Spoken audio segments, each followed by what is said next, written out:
Check out Breezy's Twitter, guys. Shoot him a follow. He did really good in the broadcast today. I think highly of him as a player. So, selfishly, I hope that, we don't see him too much on broadcast moving forward. But it was great of him to join us today. He gave some good insight. He casted this game with us. And if you guys play support at all, he gave some really good thoughts on this one. So really, really good dude. But let's dive in, because this series was interesting. So one of the fun things about this series was the fact that, like, Wildcard, they played 6 champions in 3 games this series. And so a lot of the adaptations that they made were actually like how they played the map, which I felt like was curious. But personally, this draft, I feel like they're really far behind. So for me, first pick Rel's fine. If you want, Kai'Sa's strong, but if you want to play into it, that's good. I think the Poppy deny is really good when you have a Kai'Sa. And I really like this first 3 from FlyQuest. You do show that Kai'Sa's going bot, but Poppy Azir is a really good duo. I think Poppy is playable into Kai'Sa. It's very strong into Kai'Sa because you can stop the dash and then combo. It pretty much prevents Kai'Sa from going in. Like, you're too tanky, so you can eat the Void Seekers. And then Kai'Sa has to be very careful if she does decide to go in. So denying that combo is good. Viego is a little bit of like a self-counter into Poppy in the individual matchup. But the key for Wildcard in this series was to get Viego resets. They take Aphelios for Lens. They can outrange Kai'Sa with the autos. But I think the big thing here is that when you take something like this and you show it's going to be support so early, you do give away a counter pick. And I really like the Renata pick. I think Renata this game, it's not the best with the poke Kai'Sa, but I think it's really, really good into both Viego and Rel, because you're gonna pretty much guarantee bot lane priority. Like, Renata gets pushed into pretty much every single melee support that wants to go in. At least before the first base. So I really like this pick from FlyQuest and Winsome. And so in response to the Renata, we see them, not take all in. So now we have a little bit of a disjointed comp here, where you really want to kind of peel back with these 3, and then these 2 want to go in. And also, we don't really have any face checkers. So once control goes down for Wildcard, I think it was really tough for them to retake the map in the series, which ended up being very significant. And for FlyQuest, like, given the matchups, they actually have 3 winning lanes early. And they have a Poppy who can invade. So I felt like this draft was pretty hard for Wildcard. And FlyQuest, they played this game out well. There was a big difference in how they played out games 1 and 3 versus game 2. We'll spend some time in game 2 because that game kind of pissed me off. But, yeah. No, I wanted to kill Steam. Me, when my take that EGC smokes BLG looks better every day, that passes. Honestly, you're wrong, but also you're not wrong with that sentence.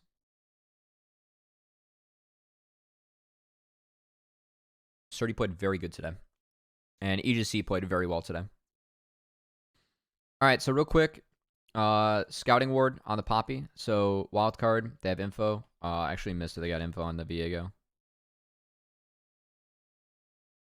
They did not, because Spyrox went for the River Ward. So it's going to be AoE camp clear for Yuji. And then the response for Keel is going to be the reverse clear, right? So we have 1, 2, 3. And then usually you want to get back here. And then this is 7. Now my issue for this is Keel is that I don't think Keel has any good ways to play. I think that why he does this path is that on wave 3, this can get dove. So by doing this path, he's protecting his camps up here. Because again, FlyQuest, they have shove everywhere. But it does fuck him for bot crab because you don't have shove there either. So again, I think this is a really tough game for Keel to navigate.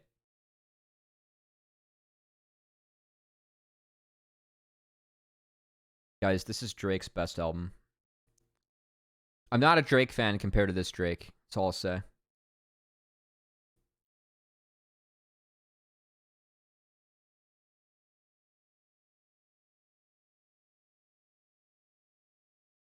So Spyrex got very low, and actually off-screen, Sligo got Spyrex's flash.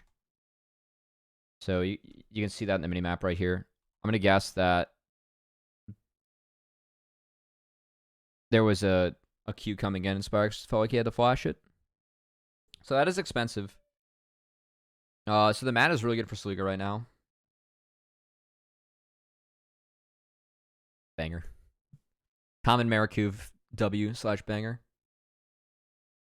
You can see Faisal though stacking up. So again, I think the reason that Keel did this clear was that on 3 felt like there could have been a dive opportunity on the GP, so he did this to protect the GP.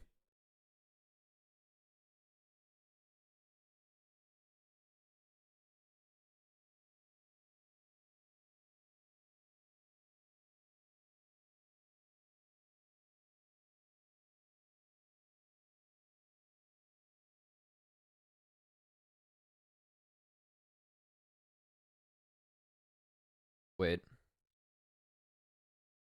I missed this. Yeah, so you can see that Keel was kind of fishing there. Because he's going to go up here instead of go straight to his red. But I think that wave is just too far back, so Keel wastes a little bit of time there. It's a fine look, because like there's no flash on his Azir, and he's low mana, so I think that that's like not the worst waste of time. It's not like there's not an opportunity there, it's just that the wave is too far back for there to be a real opportunity. So that does delay Keel a little bit.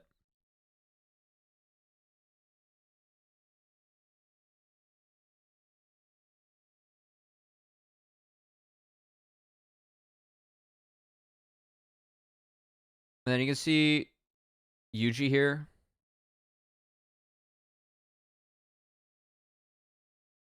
Kind of passing ships in the night. So part of why Yuji's doing that, just to show mid, which is not bad, but also he's going to go protect his respawn. Because what happens in the jungle right now is that if you kill these camps twice, you can go first base of bombies, which feels really good on the tank junglers. So you're seeing a lot of junglers set up this kind of clear, so that they have just this uber strong first clear, and then they go get bombies in their first base. And then they're really fucking strong on the map. Like, they clear fast, and they can just go be tanks on the map, which is really good. Keel's not going to have as good of a one, because he reverse cleared. So after this, he's got a base. But instead of basing and then going to his Gromp, he actually does look for Spyrax here. The wave's better, so I like this angle from Keel. You can see he flashes, so he gets like a perfect chain, but the soldier goes down. And Keel just wasn't quite able to get in front of it. It's really tough.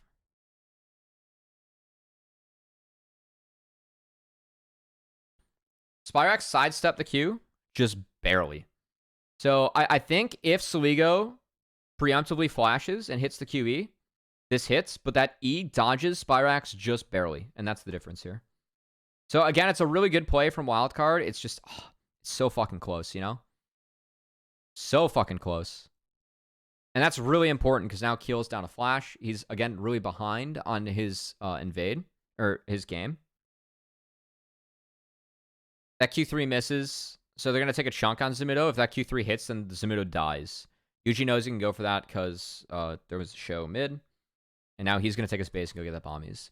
I thought it was like a really interesting first 5 minutes from each of these junglers. I think highly of each of these junglers. I really do. I feel like the theory from each was pretty sound. And Saligo almost mid-diffed, but the fact that Spyrax gets out just by a hair ends up being a difference.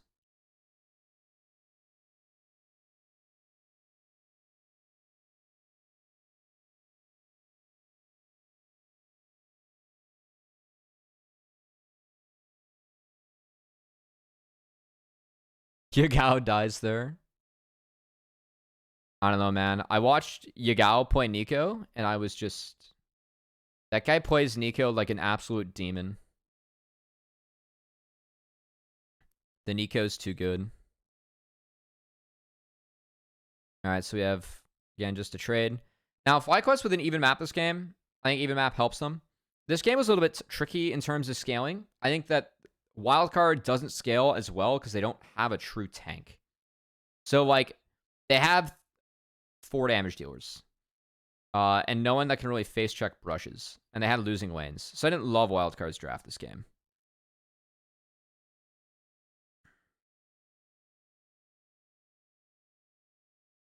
I did think that Saligo laned rather well, though. I thought Saligo played pretty solid in this series. Spyrax played good, too. It's not like, you know, one person was gapping the other. But I feel like this game was almost mid-gap.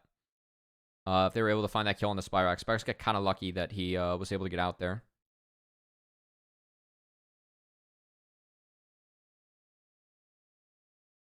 All right, so Herald, FlyQuest, they had bot push from Winsome and Masu. And so they used that to just sprint towards the Herald. Wildcard based late. They cannot match because Masu has better items, so they have to give. And because of the wildcard reset, this Keel's just like wrapping up another clear for himself. They reset, like they can't trade out a dragon when this is being done. So FlyQuest get both, and wildcard only gets a plate. Because there still hasn't been a base from Lens. Now, Zumido's going to get dove. Zumido plays this very well. The difference for this dive is this barrel. This barrel needs to be denied from Faisal by either hitting that Q3 before this goes off. So I think if I'm Faisal, you could preemptively burn a flash once you get this Q3. UG could wait a little bit to show. Try and get Zumido away from that barrel. And then you Q flash to get like CC onto Zumido and deny the barrel. Or you can E auto this through the minion, because you can E to the creep to get in range and try and contest the barrel. But Zumido really plays this well, because you can see he hits every single creep with this barrel, and then he gets the ult down, so he kills the backline. He doesn't flash the E from UG, but he did get the barrel on everything. It's pretty good. And then Faisal has to give his life. So Faisal saves flash. That was smart. But overall, really good defense from Zumido. He's going to go down there. He got the whole wave. That's a win, right? Because now you can get the dragon. You saw jungler topside, so good response from Keel.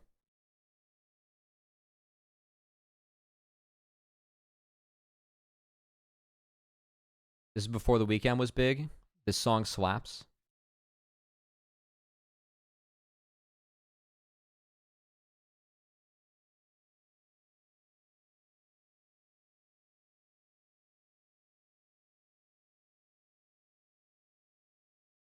As Marvin's Room, headlines, and crew love. Don't forget about Hell Yeah, effing right. Banger. This album's too good. It's got the motto, slapped on song.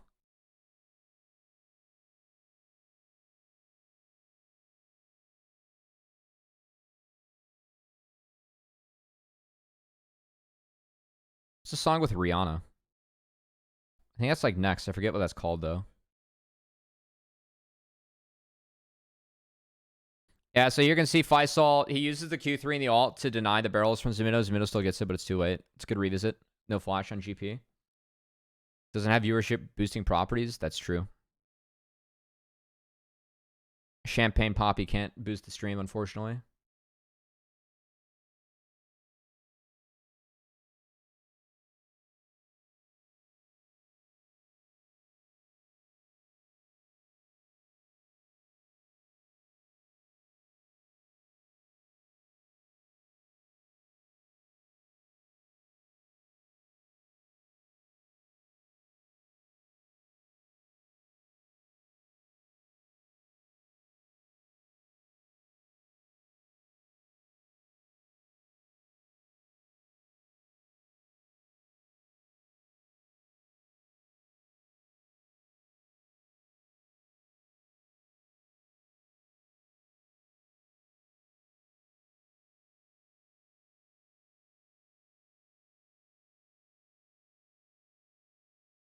Hold on. What? Yeah, you're just going to look here. This was like a perspective dive, and Donbray and the pace from Keel threatens. And then they were going to dive mid, but Sligo ends up stepping up and clearing the wave, which was really nice. So then Yuji just returns to his camps.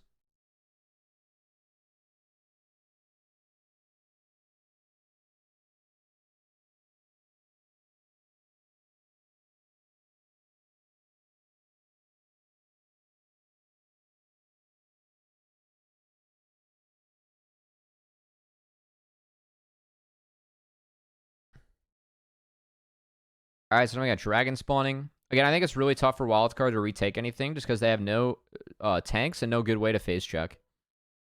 Like, what is any way that wildcard can like phase check a brush in this comp, you know? Oh yeah, this was A really nice scatter from Saligo. So he pushes him back, lands that. Saligo plays this really nicely. Spirax is pushing way too far up for really no gain. Once he Qs, R from Keel. Nice kill. Big oops from Spirax. That's just an unforced error. They took the objective. No reason to fight that. Oh, how the fuck did I forget about this song? It's Take Care. Yeah, this song's great too.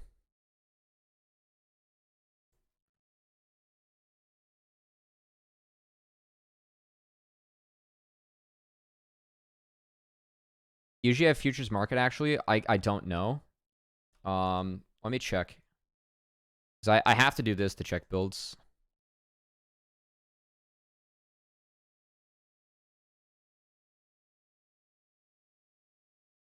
I really wish that had the ability to fly runes, but we don't.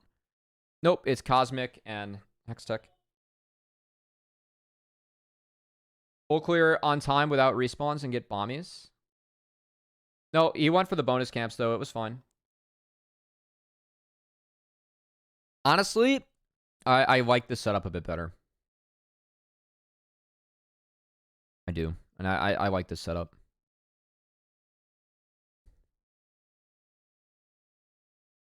Actually, oh, curious.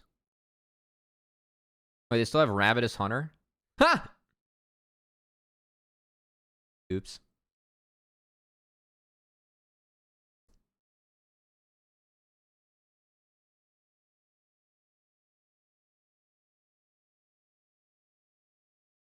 Oh, no Manifold ban, actually. That's a little interesting.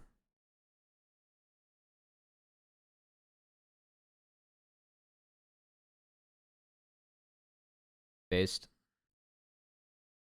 I think you should always greed conditioning when you can. I really don't think second one makes any sense in that matchup. Oh. That's interesting.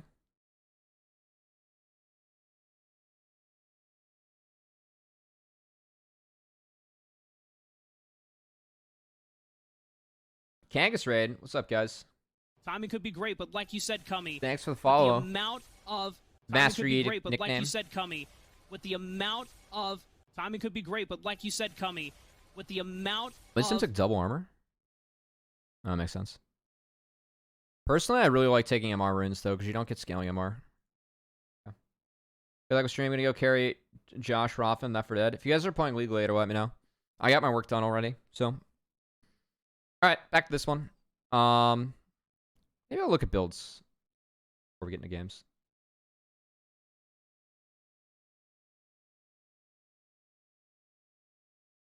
What are we cooking here? I don't know. I felt like I really like the Chains Rush. He put it on to Lens for FlyQuest. Ravita Genghis Cubby, super based. I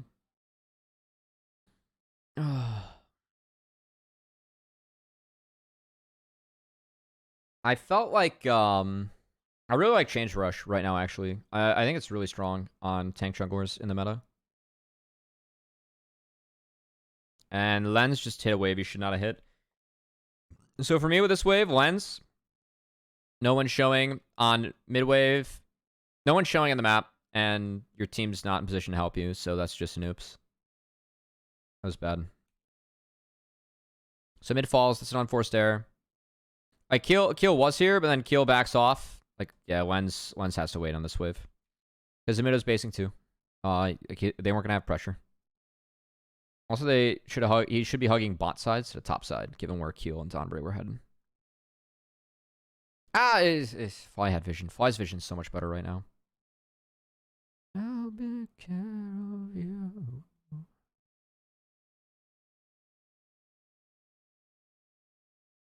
The good news right now for Wildcard is that GP did catch up.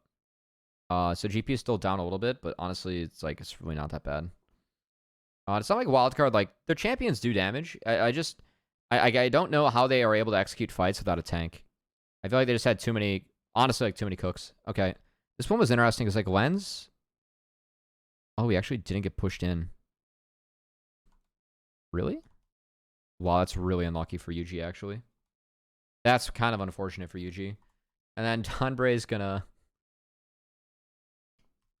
tree's a little bit too big.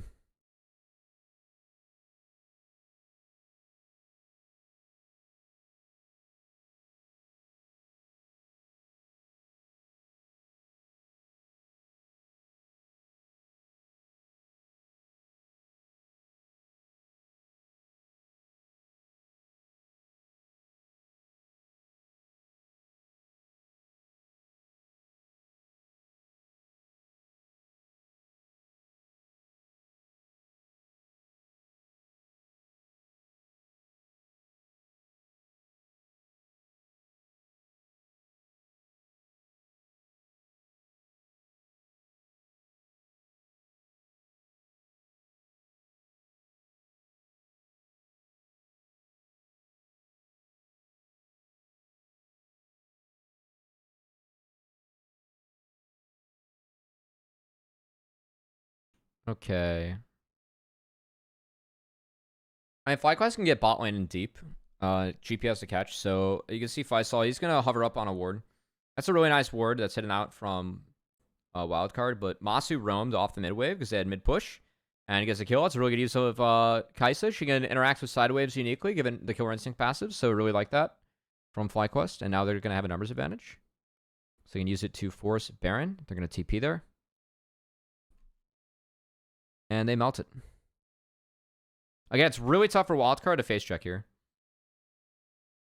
Like, Wildcard don't, like, it's not like they have an Ornn or a Scion or something that can just, like, walk up. I think that was, like, the one real shortcoming of these comps. Because even Donbray is like, pretty squish, you know? Like, he just got his Even Shroud.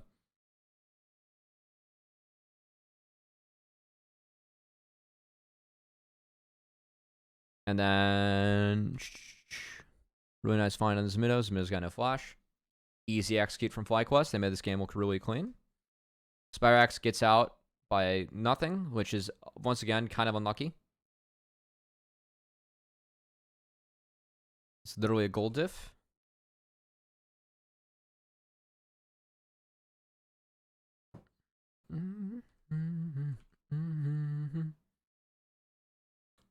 And there's no way for Wildcard to, like, retake control once they get behind. This was, like, the one angle they had that was okay.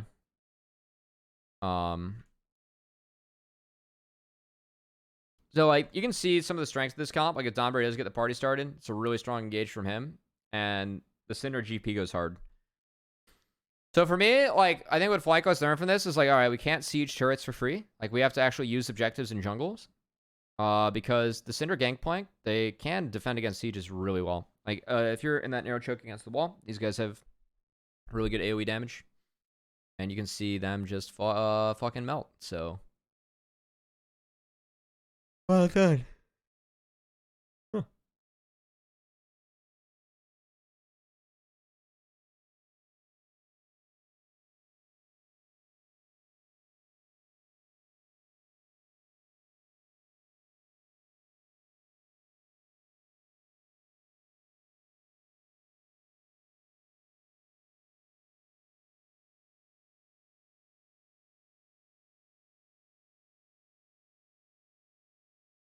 Huh. Faisal just one-tap Samudo.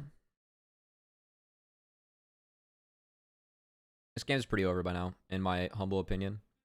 I think that from, like, it's weird because, like, Wildcard's comp, yeah, they do have scaling, but I also think that, in a way, from behind, it's really tough for them to play. Because if you cannot get a reset onto the Viego, it's hard to win fights. They don't really have anyone that can, like, face check or take control of space to set up the angles. Like, they have to rely on shoving waves. So when you get behind, you don't have that anymore. You can see how tough it is for Wildcard to, like, retake portions of the map. I think that was a big difference in the drafts they had.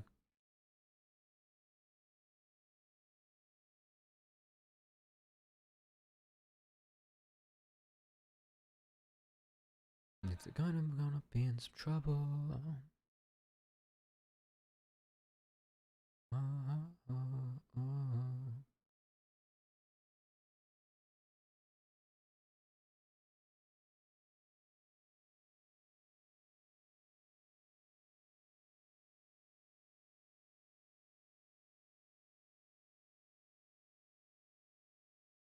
Best face checker, you're a bit fucked. Yeah, that's really how I felt about this. And now it's like, I mean, you can't face check and you're into a poke Kai'Sa, like that's fogged. It's just like Donbre has to look for an angle like this. And this is the one fight, like this fight got really weird. Holy shit, this was funny. So they try to one-tap Donbre and he actually barely gets out. And then Sligo hits a thickie with that flash. Masu finds the execute in the back line. And we had Zamudo try to port in. And he just got absolutely one-tapped by Faisal. But it does get kill or reset. You can see some of the value here of the wildcard comp, like when the Viego can get rolling. But it was too little. Timing could be great, but like you said, Cummy, with the amount Hi, Cubby. of... Why do you think we don't see more great, Kog'Maw like picked right now? With the amount specifically, could be great, but like you said, what Cummy, build iteration of Kog'Maw? Like, are you thinking Cog Braum? You thinking AP Cog? Bot or mid?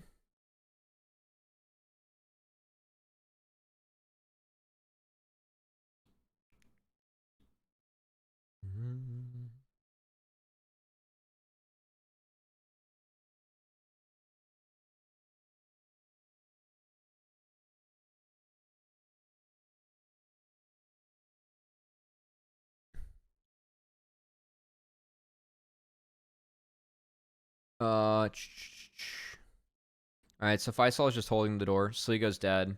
They have a few seconds until Sligo respawns, so he's just trying to distract Donbre. Nice handshake here from Winsome. I thought this was really good from Winsome. Really like Gwen stepping up. They were able to get one, but that's it. It's not enough. Cogbot, I feel like he has a lot of support synergies available at the moment. There are a lot of take junglers plus Ivern, like on hit style. Ooh, Ivern Cog's nasty if you can get it going. I think the thing right now for me about Cog is that when the meta is poke, he is pretty vulnerable to poke. Now I think that like how Cog Braum has been used is like early to mid game power spikes. Like when you're going into stuff like Jace Kai'Sa, if you're going on hit Cog, you get dreadfully outranged later. So you are on a timer if you're gonna play something like Cog into Kai'Sa that does have a really good lane actually. I really like Cogma into Kai'Sa. So I think that's one of the reasons. Also, it's not something that's strong enough to be blinded. And bot lane is still in a state where we're seeing a lot of blinds for ADs. It's not like top sides are strong and you can put things around it. I think that's when we're going to see Cog maybe sneak back in. But it's definitely, it's playable. And funnily enough, we actually saw FlyQuest Challenger's Masu. He played AP Cog bot as a replacement for Kai'Sa. And it won the game. It was really good in the EG series. I have a clip of it with Rylai's one-shotting people. Yeah, it was really good. It was into Cassio Xayah with Rylai's. I felt like it was actually more impressive than Kai'Sa. You need a level 16 for it, though, so it comes online a little bit later.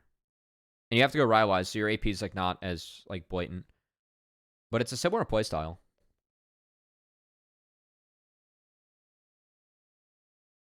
It was really good, that game.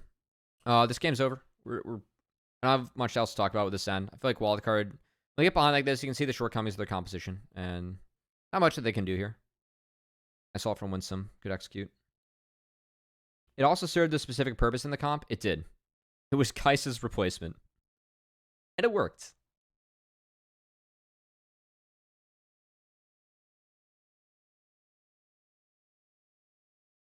Oh, this song's so good, too. I love this album. Hey, what's up?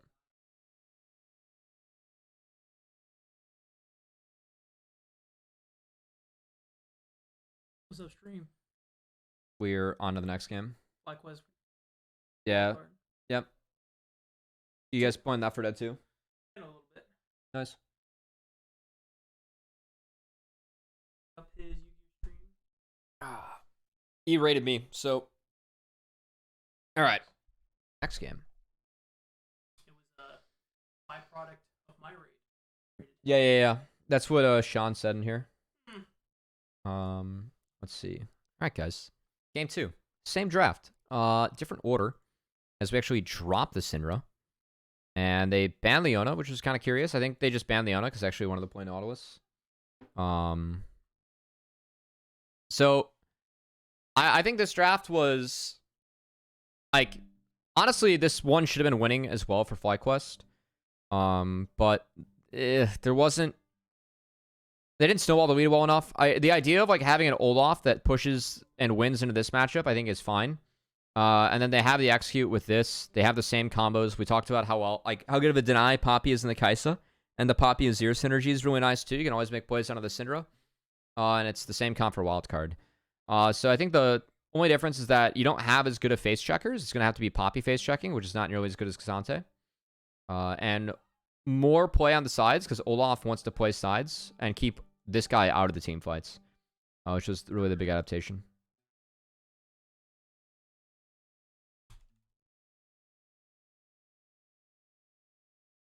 Alright, guys. Lens actually walked out, was able to sneak on out of there.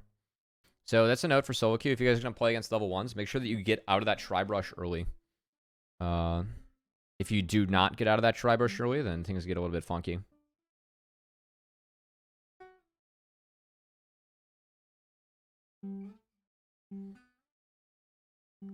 And then we're going to see a different path from Keel this game. So, like, this was, for me, like, it was the same draft from Wildcard, so they really had to switch something up. And the switch up they used is that you can see Zumudo went for different tech this game on the GP. So he actually took Grasp and a D-Blade. Yes? So, they're going to try and play to attack this guy early.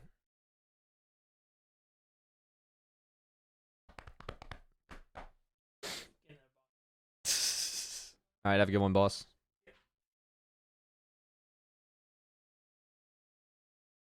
Guys, I get free back rubs in here. Unreal in the Casa de Casters. All right, Donbury gets one tapped and Faisal gets one tapped. Keel went for a 2-camp top. That's pretty raw. The mistake that they made here is that Keel... So Faisal does have TP. They don't want to get in a straight-up fight. I think that Keel needs to throw an undertow at this wave. And at least help a little bit for it to get in. Because Zumudo's wave is fucked right now. And so Yuji wraps around. Because what Yuji did is he actually 3-camped to end up top wave. Because they wanted to try and attack GP early as well. So this game was the top lane war. And honestly, if you guys are junglers in the chat, you want to we think about like how to play around top lane. I think this is a really good VoD to actually go over and just think about the decisions that these junglers made. Yuji does save the lane here for Zumudo. And honestly, Zumudo, look at what Yuji does here. Oh shit, I actually missed this on cast. So I called out that the wave was fucked. This is so smart from Yuji, guys. This is so smart from Yuji. You aren't going to be able to see it on camera. Look at the minimap. You can see it right here. Yuji pulls the fucking wave to save for this guy.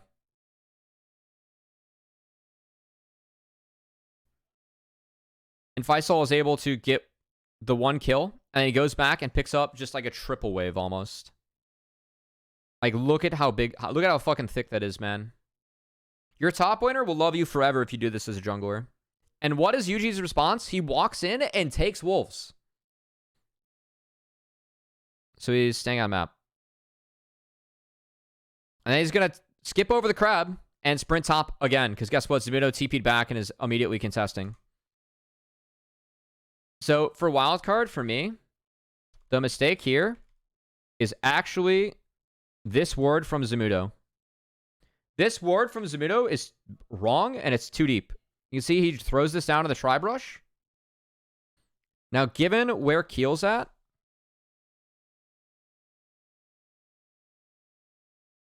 they do see Yuji walk down here. Okay? So he leaves and walks through the tri-brush. Zumudo needs to ward behind himself. He needs to ward around here. This is nitpicky, but it actually cost him his life. And it's a playoff game, so it's big. So he wards too deep. He needs to ward to see if Yuji does the crab. Because that ward, honestly, is not valuable for him. It's only valuable for this wave, and the camps are gone for Yuji. He was level 3 with a red buff. You should know he's not going to be on those camps. You ward river, you don't ward the tri-brush. Those camps are already dead. Fuck, I missed this on cast.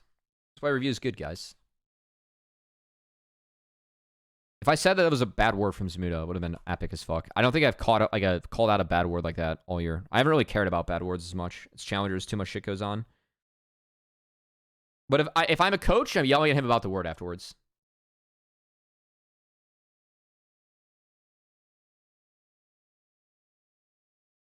Well, maybe not yelling. I'm talking to him about the theory of the ward afterwards. Put it that way.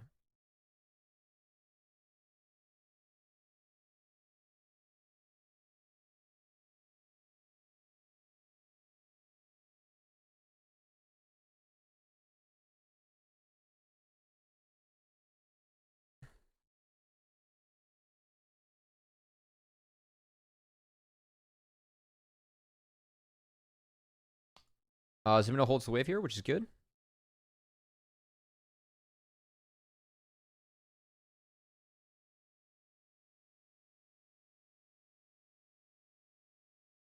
Honestly, all wards are bad. That is what Zemino subscribes to, fun fact. So Zemino is holding this wave. Faisal isn't able to get it in, and then Keel goes up to attack. Guys, this is game saving from Keel again. So part of this is that Keel went to go do the bot crab, because top crab was, I guess, not taken. It was skipped over. So Keel double crabs. He's up here in time. I don't know how this was communicated, but this was really well done. And then you can see this time around, Keel does help him shove. I don't think this is as necessary from Keel, but if Yuji was there, it's good. They see Yuji on the dragon now. Also, Keel's going to go scout out the camps. Doesn't find anything. And meanwhile, with some, you can see he's going to throw this dredge line right as this creep dies. And they find Lens, so Lens is out of position. Lens gets one-tapped. It's brought down really low. Nice stun from Donbray, but the kill still goes over to win some. And then it's honestly a strategic hint because it's a solo plate for the Kaisa guys. Now 80 is off the map and 80 is missing. And then Donbray was trying to stop the base and does get Masu flash, but Masu gets a bonus kill. So this game was kind of fucked. Again, I thought FlyQuest should have 2-0'd. Sorry, I want to see this interaction again. Oh, it scatters just a hair late from Siligo. It's a really good flash still.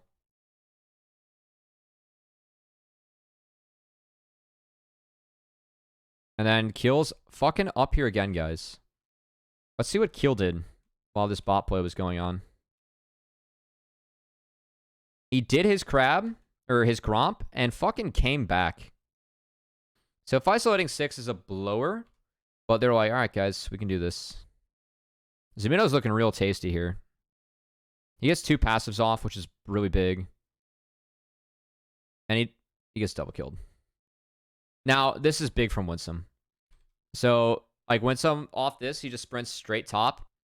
So, this is an early roam timer, and honestly, it wouldn't be spotted by wildcard. So, this was a really, really good roam from Winsome. And I just hit the 0 button, so we skip back to the... Nice. This was really good from Winsome. Really good from Winsome. I'm so proud of you. Proud of you.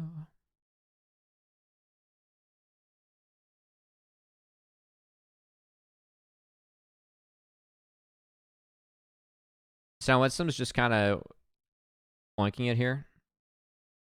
Now he's walking back towards bot, and wildcard, like, they fully committed up here because they know that top lane's over. So they just brought bot lane up and 5-stacked it. Keel gets 6 off this. And there was a play just made. You can see there's no ult on Azir or Olaf. So because it's a 5-stack, I say, all right, we'll get Masu plates. Now, Cannon Barrage is used. Masu's going to proxy this wave. And then this is where FlyQuest start to fuck up.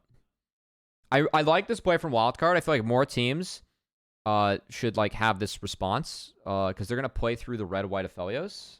And they're going to take a lot of waves away from Faisal, which is really good. Oh my god, this song's on the album too. This album is just goated, guys. So 3 people showing top and 1 showing mid. I think this is a fuck up from Masu.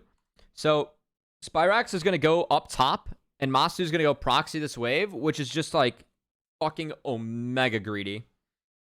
Because you're going to have 4 people on your map showing top, and you're proxying a wave as a marksman after you just took tower shots.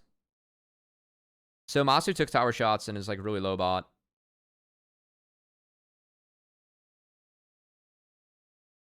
Now, meanwhile, top side, they're going to try and stop the first brick. So Yuji just goes to flash on lens and gets a triple ult, which is massive. It's a really nice hook from Winsome. And this is a very free fight. They even get Spyrax a kill in here too. Meanwhile, bot lane, Masu is like... Would have hit this, by the way, if Zumudo doesn't flash. Yeah, he would have hit that. If he gets 2 autos down on Zumudo, he wins. It was a bit of a Jackie Love play.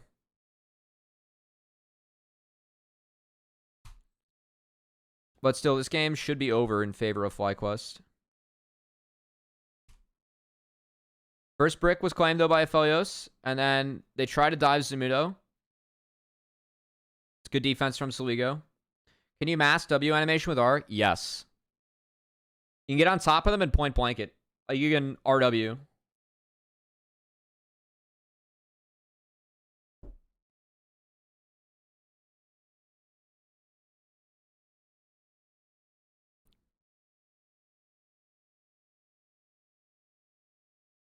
Alright, so Faisal responds.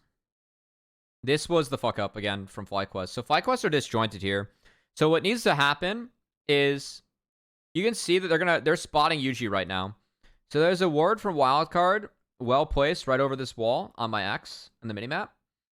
That spots Yuji and enables for them to go for this play. I think Yuji needs to be bot here. Soligo still has flash. And FlyQuest, their bot lane's way too far up for the jungler to not be here. And then FlyQuest commit to try and save the play. Masu has no sums, no ult, so... yeah, he doesn't have flash yet. No sums, no ult. It's good engage from Dombre. The TP is really deep from Faisal, who just has to straight up run. And then they TP in late, and this TP gets canceled. So the TP coming in makes FlyQuest think that they can maybe turn this. The TP gets canceled, and then they can't. Overall, this is really disjointed from FlyQuest. The mistake is that the jungler was split from the bot lane when they were going to attack bot. Wildcard had the information, so they made a good decision. Nice play. And Lens gets really fucking fed from this.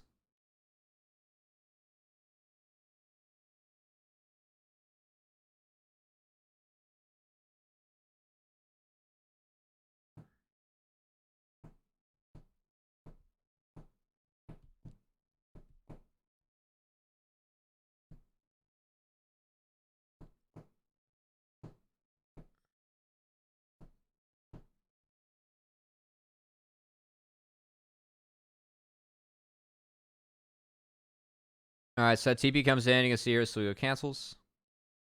And off the backside of this, they do lose the fight bot, but FlyQuest, they do take the dragon. And then it's a 1-for-1 trade top. Which, honestly, I'd say is advantage Keel. And then Keel takes this next wave, which I thought was really smart. So Keel gets really accelerated now, because Yuji's showing bot, and then Keel feasts this entire side of the jungle. So this is, in my opinion, a big win for Wildcard, given the map state. Because they use the GP ult to actually save the turret.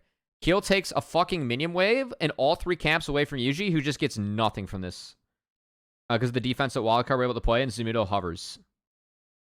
And that's fine, because that top wave got in so deep, it doesn't matter. Zumudo has no other place to be on the map right now. And he actually nearly gets involved to take down Winsome there. So now, like, he's late to the play, but I do think that was really well done by Wildcard, and especially Keel. Because look at how fed Keel is now. Fuck, I missed that on cast too.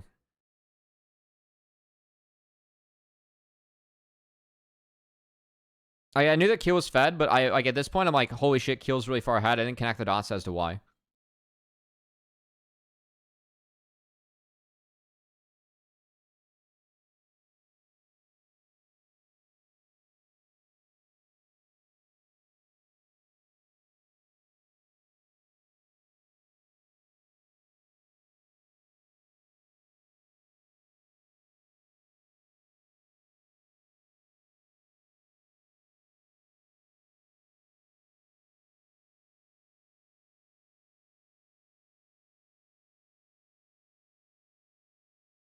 Alright. Meanwhile, Samuno's still really far behind. The map's kind of gotten a little bit quieter, but Spyrax gets the barrel. And then he's got a crown. He denies another barrel. Sidesteps that one and then gets the kill. He goes down. So I feel like, again, for Spyrax, like he's pushing too hard. And this isn't really worth it because Lens gets the shutdown. Like, yeah, Zimido's weak, but it takes so long to kill him. This ends up being not worth it. And they have no pressure elsewhere on the map. Like, Yuji is not supporting this play. And then Winsome's coming out of base. So this was an oops.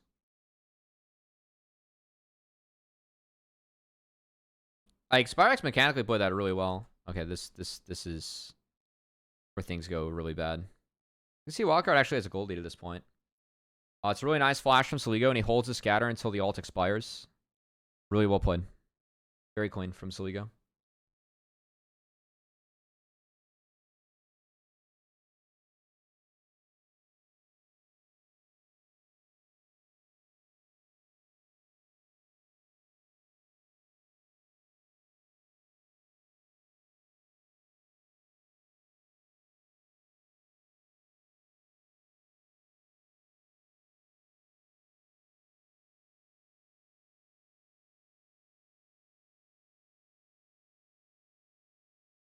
Weird they streamed the scrim for G2. I for real.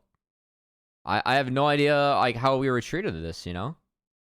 TL NRG wishes that they were this, Chris. I think that's the real one.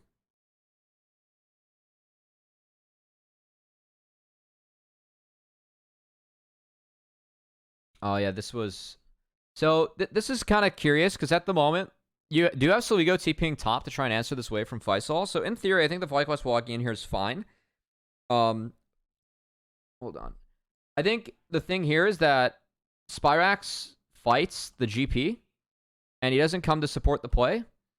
And it's a really good engage from Donbray. I really like the sweeper pop here. So Keel knows that they're safe. And Winsome is sitting on one ward. So I think that if Winsome was able to sneak a ward over this when they walked, it would have been worth. But they spot him on the sweeper, and it's just really big from Donbray. So they get an insta-pop. Yeah, Spyrax decides to fight GP here. I think if Spyrax rotates up, they have a 4v3. And they're to the play first, but they didn't have the info to play it slow enough for him to get there. So FlyQuest just not on the same page here. First time in PG era, FlyC makes top 4. That's true. We would have hit that a lot harder if it was the old format, you know? Because that's like, you know, when you get to play on stage, and there is 8 teams now, but I know that's got to be a real feel good for Yuji and Spyrax. Because that was the big thing with those guys. Like, because top 4 used to, you know, just give you stage time. So now you got to get top 2. I mean, hopefully we get to see you guys on stage. EG's not going to make it easy, though. That's for sure. Be a good rematch.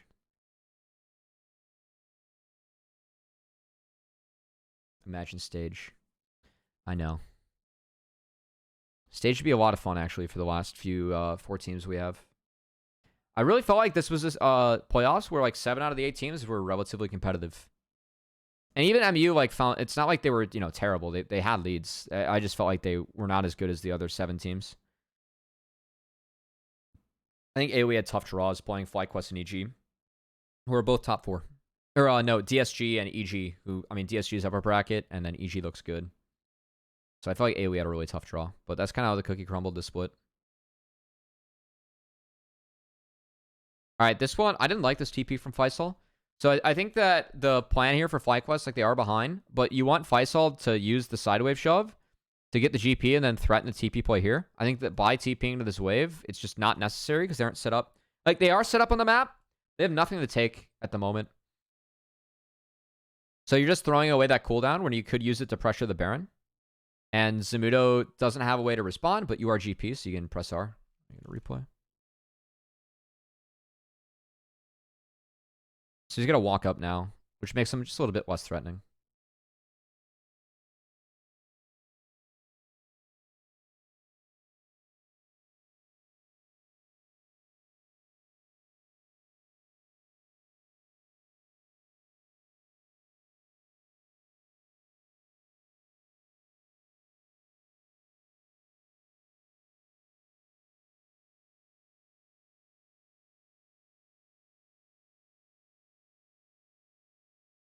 Word on the street is you're a Quintop abuser. Anything to say against these allegations? Me? Quintop?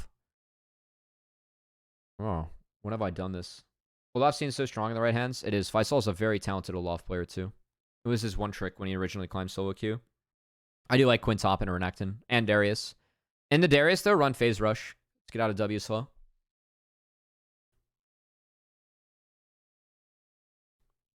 It's good in solo queue just because you can hard win a matchup, but it's really shit in fights. So again, Faisal, like, if he doesn't TP bot, he gets TP for this fight, and this is where I feel like TP could be valuable because he's spotted walking through mid here. So Wildcard knows that if they turn on their terms, they have numbers. Trying to see when Spyrex is spotted, if at all. So he's on that wave. They can just kind of assume the Spyrex is not like above them. Yeah, okay, he's spotted there with the soldiers. Yeah, okay. They know where his zero's at. So yeah, Spyrex doesn't go. The Poppy goes wide, and then they just blow up the Nautilus, so they get a Viego reset. And I really like how they play this. Just take what's in front of them. The Bork second on Viego is interesting, I will say. But there is a, like, I'd say 2 health stackers. And it ended up looking really strong, that's for sure. I really like this attempt from Keel. Like he flashes over the wall, you can kind of see at the top of your screen, and he just misses the buffer on the Azir ult. So it at least forces Spyrex out, and that just guarantees it. I also really like this from Soligo. It's just flogging and trying to catch Masu, who's spotted. He barely misses, so Masu is able to take him out, but then Masu goes down. It's a lot of damage from Syndrar.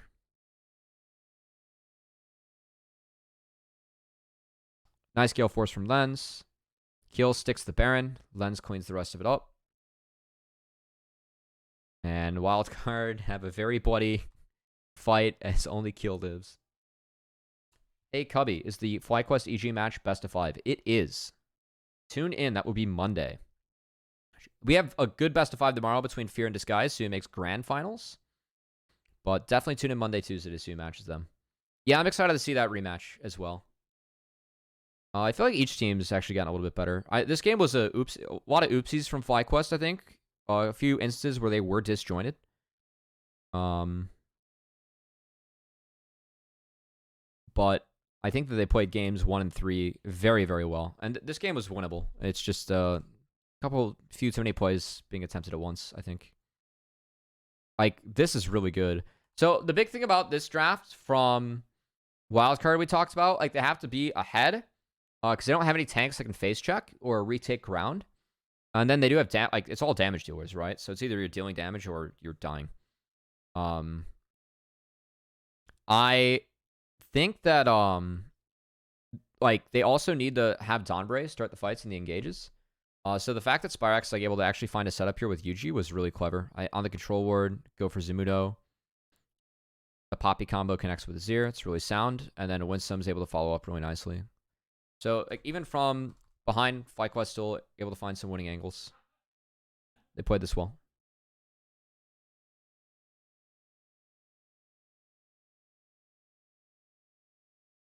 Really nice E to the creep from Yuji. That's textbook Poppy. And they just wipe Wildcard off the map. Masu also went mid early, which was the right call. His team had that one covered. I like that a lot. So he's going to absolutely just feast on the map. If you're a late game marksman, you're left up, you get everything, man. And he leaves the Gromp, which is smart. So really, he doesn't like grief his team's tempo that bad. And you got a lot from that. So that was really nice, actually. It's kind of rare you see retakes in comp, because usually you get replays then. So that's kind of fun to actually see some of the macro there. It's good decision making from Masu. Alright, so all wildcard gets spotted on the wards by FlyQuest. FlyQuest aren't having Faisal playing the side anymore, which is a little bit surprising. I think that the Olaf still wins the side, and grouping GP is still not the move, even with how far behind he is. Oh, this minion. Look at this melee creep. That's so unlucky, actually.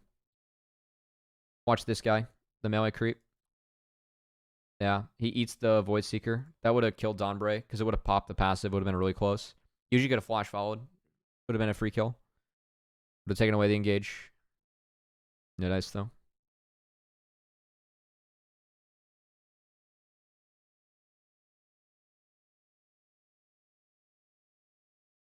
What would be your NACL All-Pro team till now? Oh, shit.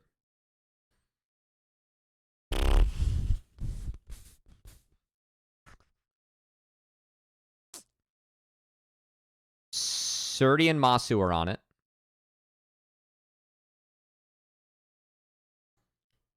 Support's hard.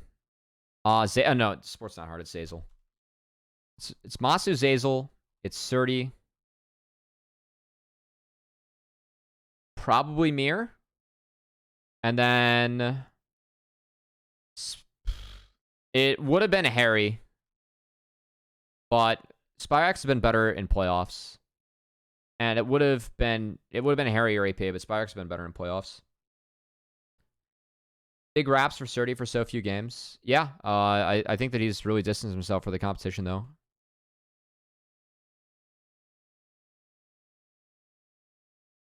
Like, he beat up on regular season. I think he beat up on everyone, like, the last 2 weeks. Or I should say last, like, week. Yeah, last 2 weeks. And playoffs, he's looked really strong. If not, then it was Fake God first round, Robin. He had a good playoff so far.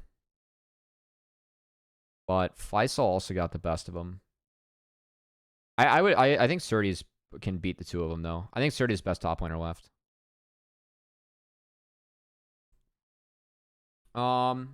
This angle from Faisal was, I think, a good idea.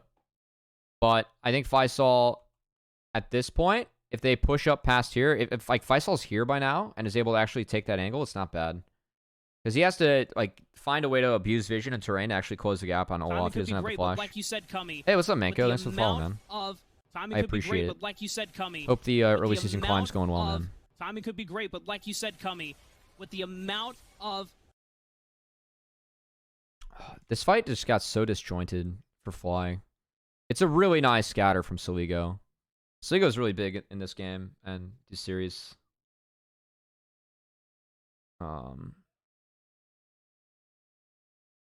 It's a good ult to try and save it by Yuji, but they already found the Viega reset, so it's tough. And Masu's just way too low. The chunk on Masu is so valuable because he can't TP back. So, nice scatter from Saligo. Keep up the good work recently. I found out about you and love your stuff. Hey, I really appreciate that, man. I was like, I hit GM like in season 10 before I started casting, and I coached a collegiate team, so I definitely come at it from a perspective of like, I feel like if I can like gain the respect of players and coaches, then I feel like, you know, the fans kind of come after that too. So I definitely take it from the more team and player focused approach. So I really appreciate that. It's really hard to keep up with the game when I'm not playing nearly as much anymore. And I was never that good to begin with. Like I peaked GM. I was always just high diamond player. So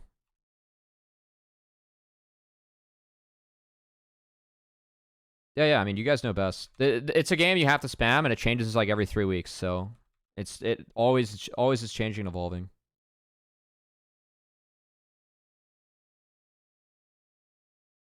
This game gets hard now for FlyQuest because like if Dawnbreak can engage like this, then that's how this comp works for Wildcard. I think the angle here from Faisal was good, but it's just too late at this point. Once has good guns for this fight. Good flash from Lens too. Really well done. That was the only chance they had of like getting back in that one. So well played. And that's game. GG's. All right, next game. Okay, last game. So again, these comps are like really similar from Wildcard. The only change now is that they run the Jinx into this lane, so you have a little bit more range going into this. On FlyQuest changed things up. So they drop the Kaisa, and they take Zyra Rakan, which I think gives you a little bit more strength at the earlier stage of the game. So for FlyQuest, their identity is very much sack Faisal and have him go towards usually peeling for Masu or team fights. This time he is sack. But I really like the Malphite this game. Because we talked about some of the shortcomings of the wildcard comp. Like, they have to get ahead and then use Rel to engage and take control. If they get behind, they have no one who can face check brushes. And so with Malphite, we also saw that if Wildcard cannot take a fight on their own terms of that last composition, then it's really tough to get Viego resets. Whenever you have R up as Malphite, you just go. And so I really like the Malphite pick from FlyQuest. I thought the Malphite was really, really, really smart in this draft. They also paired it up with Graves. Graves feels pretty good in this draft. This sucks to play against as Graves, but this is all fine. You don't really care about Jinx unless Jinx gets going. We've seen Spyrex Azir. Spyrex Azir has been very sound. And I think Xayah Rakan's a very strong lane with FlyQuest. I think giving Masu is really, really good. Xayah is one of his better champions. And I will say that Xayah kind of struggles into this combo. But it's still very playable if you can have people create space for you, which FlyQuest can definitely do with their comp. You also have a lot of openers that you can run on Graves. And Yuji is a very good Graves and carry player. So again, I found this series interesting just because Wildcard went for 6 champs. The same 4 champs, and then Aphelios 2 games and Jinx another. So, I mean, pretty much similar drafts. It was just kind of about like the adaptations they made throughout the series. So, again, I found that pretty interesting. Prediction for tomorrow, I think DSG 3-1 Fear. So I talked to the Fear boys, and they said they're cooking, but they always cook. So I don't know what that means, you know? And it was very clear that they put Manui on mages in the last series so that Shoshi could play ADs, which he's a little bit stronger at. I expect to see that from Fear again. I think that if any team, though, is going to answer weird bot lanes well, I have faith in Zeyzal. So by that logic, I give a little bit of favor to DSG. But I actually really favor the mid jungle for Fear. And I think it's really important right now. I think the change for Fear in playoffs has been they're really setting up around Shochi. And I think that Perry and JJ played really well around mid. And Shochi's making it pay off. So yeah, it's been good. I would actually love to see a Shochi versus Spyrax series. I'll be honest. I think both these guys are playing. I think Shochi's really stepped it up, and Spyrax is pretty consistent and really flexible. So I think it'd be a big deal if Shochi was able to take a best of 5 out of Spyrax. I think very highly of Spyrax. I think Spyrax is just a more consistent Shochi that can hit the same high highs. But Shochi's been really... I've gotten more on the Shochi train in playoffs. I felt like he was too inconsistent for my liking in regular season. But I think in playoffs, every pick that he's played, I think he's actually played it really proficiently. And I think narrowing up the pools have really benefited him.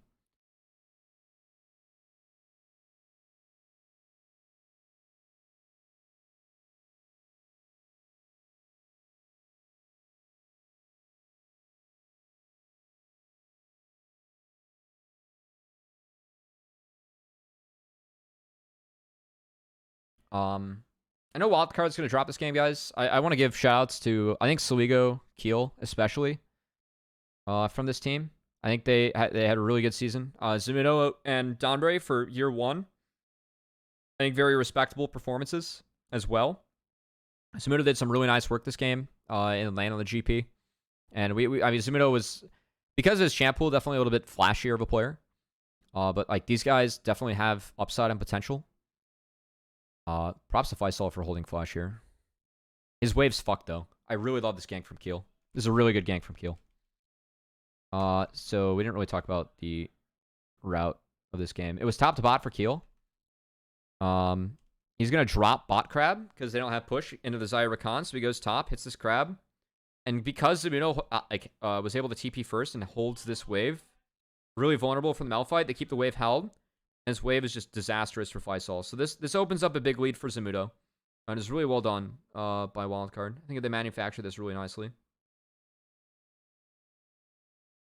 Yeah,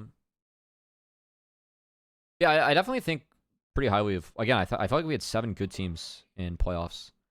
Lens is a player for me. I felt like AD was arguably one of the stronger roles we had in Challengers. I think Lens picks his spots at really good times for an AD.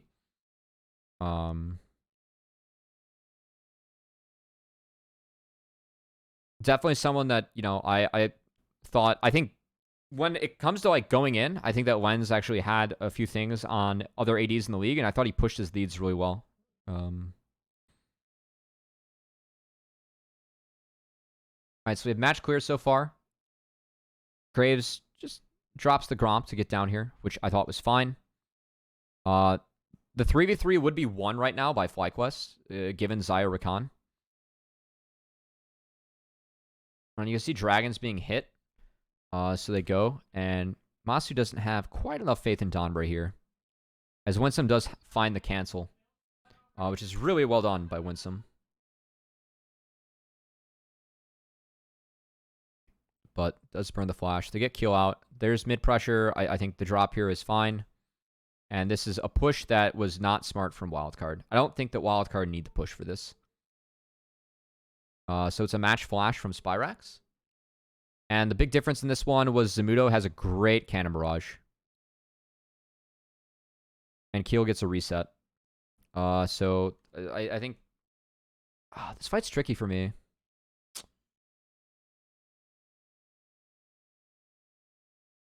When did Masu rip?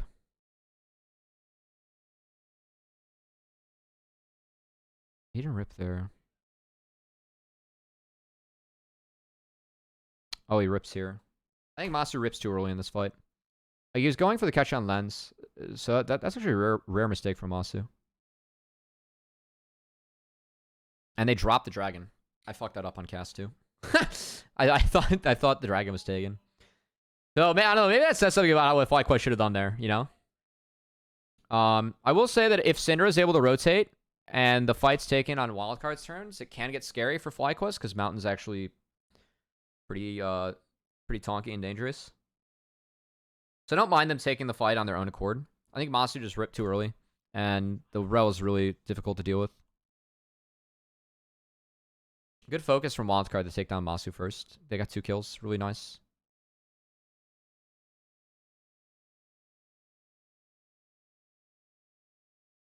So, good moment here from Wildcard, and this game is pretty good for them at the moment. Like, the GP is really far ahead.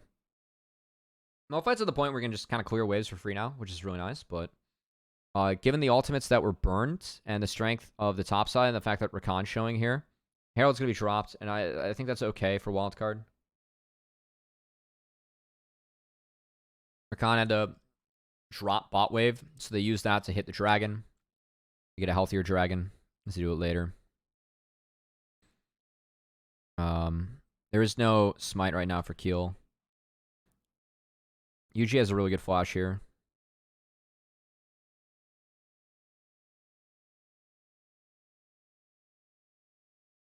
Oh yeah, Winsome saves the game here.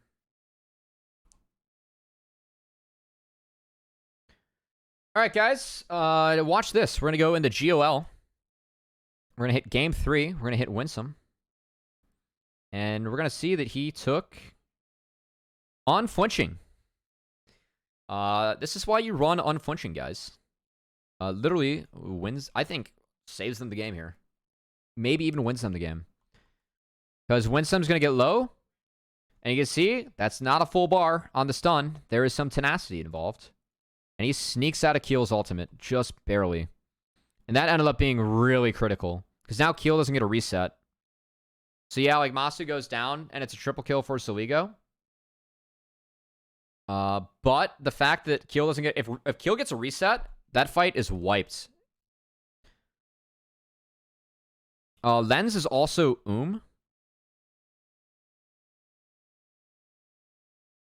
Oh, man.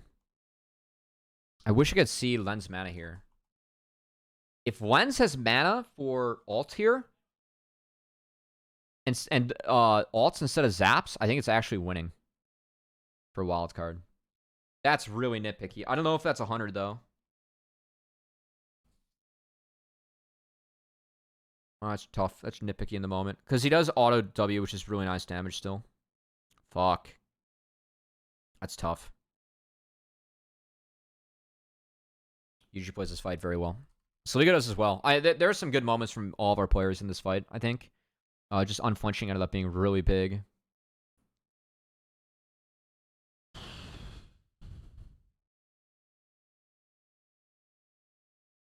I think Yuji played this very, very well. Really feels like Yuji's maximizing his damage on good targets in this fight. It's a nice scatter from Soligo, and the fact that he like actually walks out with 3 is massive.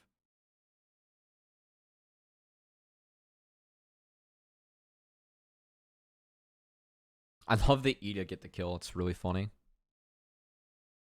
All right, they got Masu's cleanse.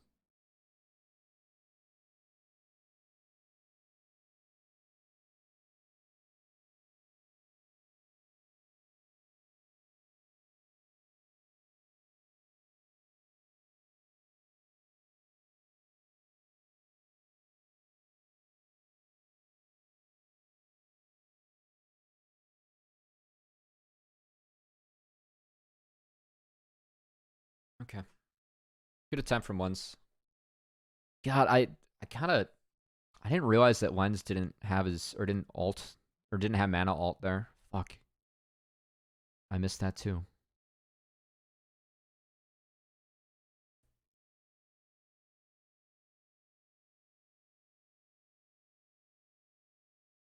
I mean, in theory, this is actually decent for wild card.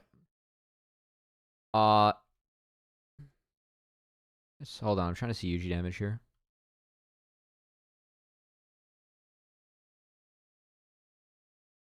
Oh, it's so close.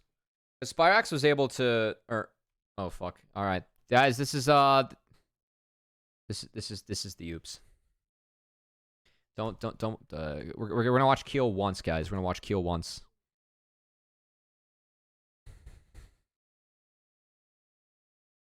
Actually, really tragic guy. I actually think this is like a really big deal that Keel like flubs this. If he's able to W, if he closes the gap here, guys, it's really good. It's really good. It's actually so good. Look at this. If he closes this gap, it's actually a double kill. And he flubs it. I'm so sad about this, actually. Like, he was the hero of the last game, actually. And he just flubs it 3 times. Keel, no!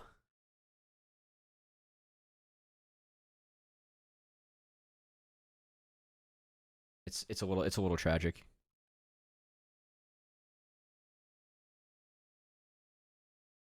It's a little tragic.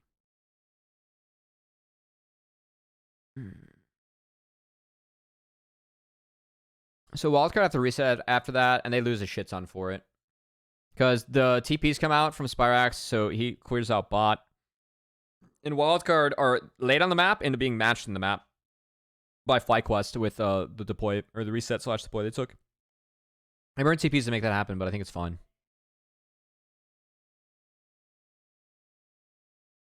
And then Keel, he's got nothing from that last fight because he burned the fail flash. Oh, it's so sad. And so they turn it into this. And this is where I do want to give a lot of credit to FlyQuest challengers. There's gonna be another instance here, and Kangas actually called this out on cast. I love working with Kangas. Steve actually catches stuff. It's like really good. I kind of highlighted it, but like he called back to it, which ended up being great. So they turn that kill into the dragon, and then you're gonna see them like they're still playing with tempo.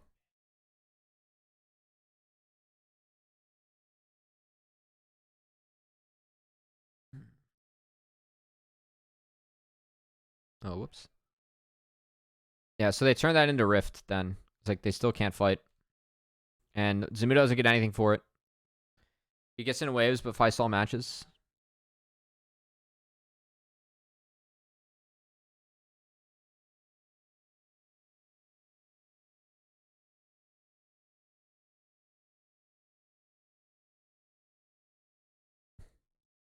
Get Ludensed. That feels bad. And they weren't showing like mids, so I really like how patient the wildcard played that.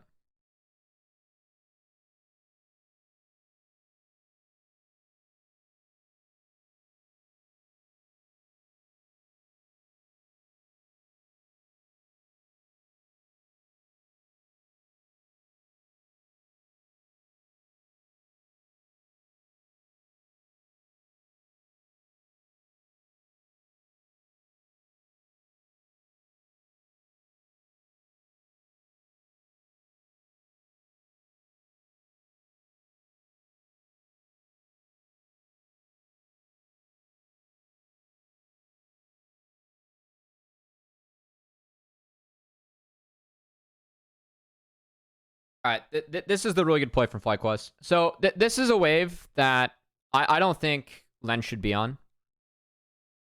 Now, Lens is hovering the correct side here. He's hovering the top side. And Rakan does get spotted. But Lens does, like, there's no reason for Lens to be up here right now with the wave being dead. Usually takes a really nice angle with Youmu's, and they just bleed out Lens's flash, and they turn it into a shit ton. So keep your mind that, like, Lens's flash is down till 22-10. And watch what FlyQuest do when that flash is down. So Lens also has to reset. So they Herald mid. That's mid-outer. That's one. Saligo came down to try and defend that Herald play. So now top outer falls.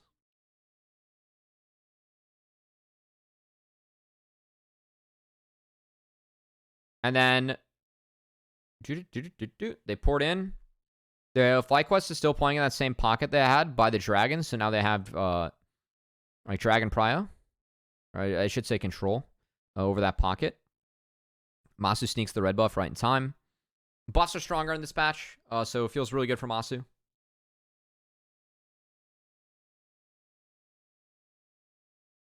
And then they play the two lanes, so they get in mid push.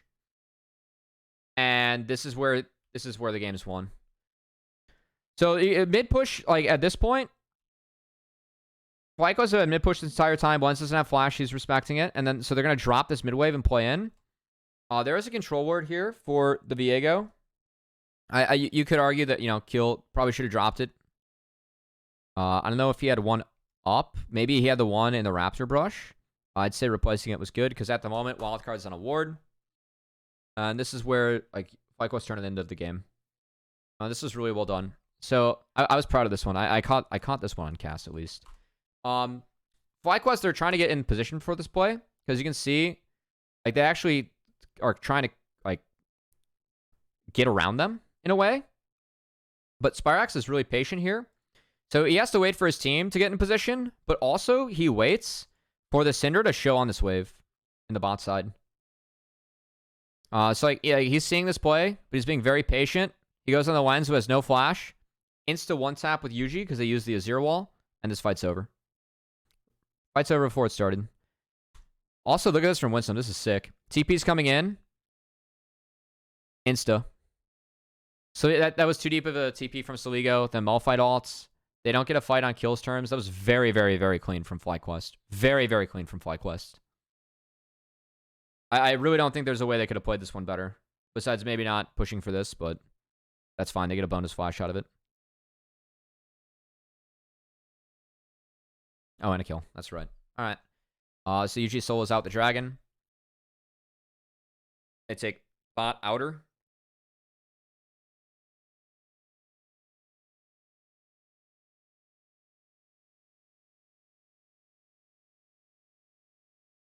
And then they find the cancel on the Dawnbray, so really well done by Winsome.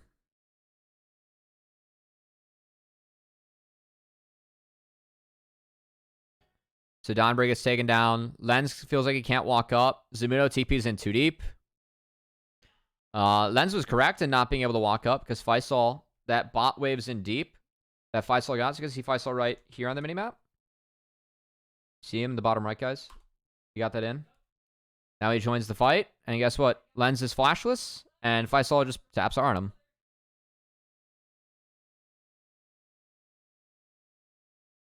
No, he doesn't even use R. Sweet.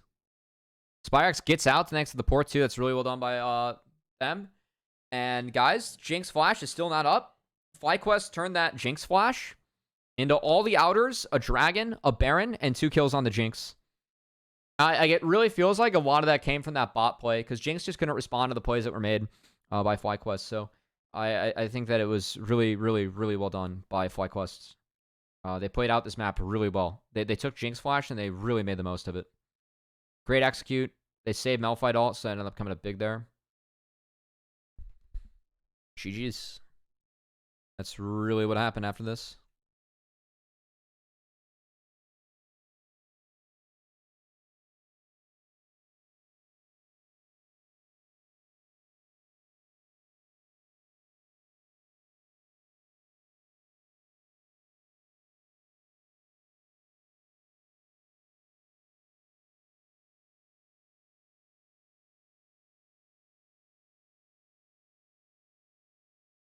All right. So wild card, they find the one fight that was like kind of winning in this game. Malphite's still rotating over. They spot him out, and Dombre just goes. He finds a really good engage. And they are able to get a reset 4-kill. So like they got flashes out, but that's all they got. Again, this is how wildcards comp wants to operate, but they can really only fight under towers because they have no one that can phase check. So like that's really the only times the flight quest once it got a head fell victim to the comp that wildcard had was actually sieging.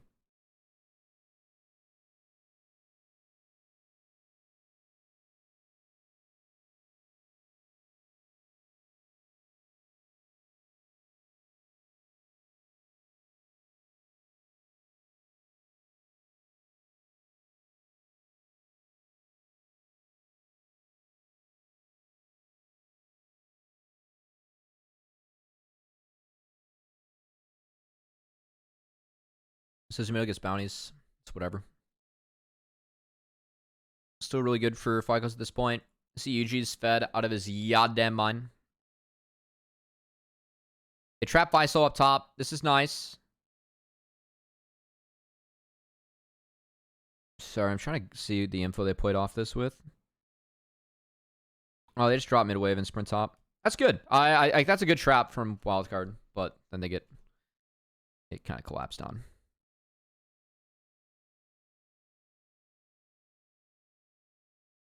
Dombre didn't have ult because he used it for that play. Masu insta-cleanses out. Really well done. Dodges out in the flash. He actually Gale forced in, flashed out. So he bought a lot of time from Lens, and then Yuji was just able to clean up. So Yuji again playing this very, very well. I really feel like on the Graves, like look at how Yuji just maxes out his damage here. Yeah, kill comes into him, but the dash is really, first dash is really good. Smoke screen's pretty good. He gets Lens's flash, right?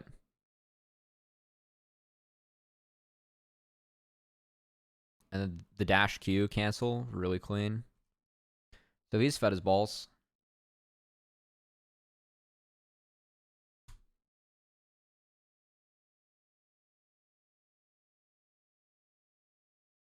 And then the CQ. Spikes is like, oh, I don't know if he has ult yet. He did not. He gets one tapped. Match, it should be a best of 5, then tomorrow should be a best of 7.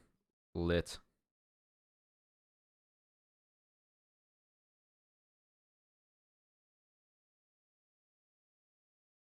Best of 9 with the bracket reset being played in best of 5 arena mode.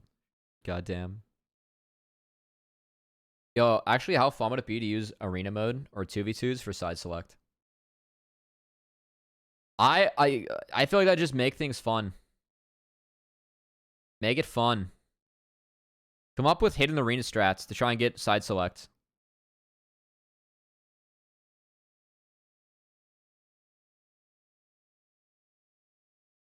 I don't care like if it's balanced or not. I just want it to be fun, you know?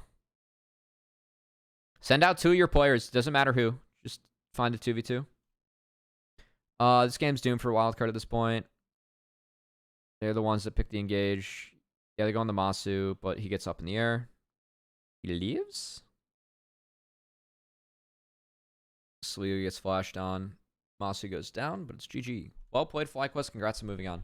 FlyQuest played games 1 and 3 really well. I think they should have won game 2. They can clean things up in there, but they already know that. Now to the next series. Okay.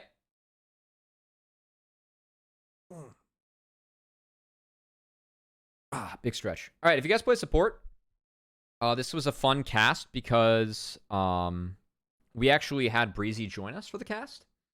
Breezy is a support player, pretty talented. He had some good thoughts, so if you play support, definitely recommend actually checking this out or listening to this one. Ryoma series. What's up, Chad Jungies? Hell yeah, Ryoma got his Tristana both games. I am not exactly sure why. I was talking to someone else that plays in the league. They're like, yeah, it's probably his best champ. And I gotta say, up there with the Blanc, I agree.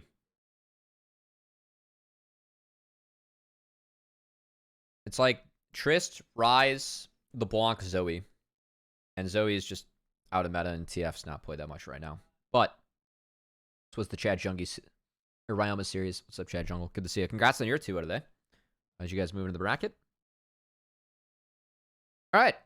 So we have first pick Trist. We saw Trist. Trist was the first. That was the first time in the last series where Trist had 0 presence in those 3 games. She had 100% presence and was permabanned. The fact that she just wasn't played straight up was actually pretty surprising in that last series. And we're gonna see a little bit why in this one. So I like Rel. Rel's really good. But when you have this draft, both teams, when you have Trist and Jace, you really want Ivern. Ivern's really good for each of these teams. So I was a little bit surprised that Ivern wasn't blinded. It's definitely not a Mirror champ. But by giving away the Trist, and by it, like, Mirror can play it, but it's not exactly the style that TLC wants to play. You give this away, and I feel like this was really tough. Because Mirror also probably not going to play the Rel. So I think that EG just kind of like draft mind gamed them and got really far ahead in the first 3, given that this really isn't going to be flexed. So we do have the Siege comp. Now the potential for TL to take early game structures is, I mean, it's deadly. But I think going up against the Ivern, the Trist, the Kaisa, you are on a clock. You will get your poke negated by a Bloodthirster, by Ivern, and by this guy and this guy later in the game that can play Bodyguard. I like the draft quite a bit from EG. I think that this is winning. This can be winning. This is good with this. But you run out of steam. And so TL just have to make sure they're playing the early game clean. I think TL needs a significant gold lead by the 20-minute mark. We talked a lot about stacking dragons on the cast with Breezy. And quite frankly, this game was played pretty well by both of our teams. It's pretty easy to talk about because of that. Like, each team had a good idea of how to play out their win con. We're just going to boil this game down to, honestly, just a couple things were major in this game. But I think that this was a game where each of our teams did play well. So I will credit them there. But Bradley shows. And eats an Ivern root. And guess what? Smoothie and Ryoma are here. To no one's surprise, when we interviewed Surdy afterwards in comms, he's like, yeah, Ryoma came up with that cheese. Which I think Chad Jungies will not be surprised to hear that at all. That Ryoma is coming up with cheese strats that work and win. No surprise. Absolutely no surprise there. Okay.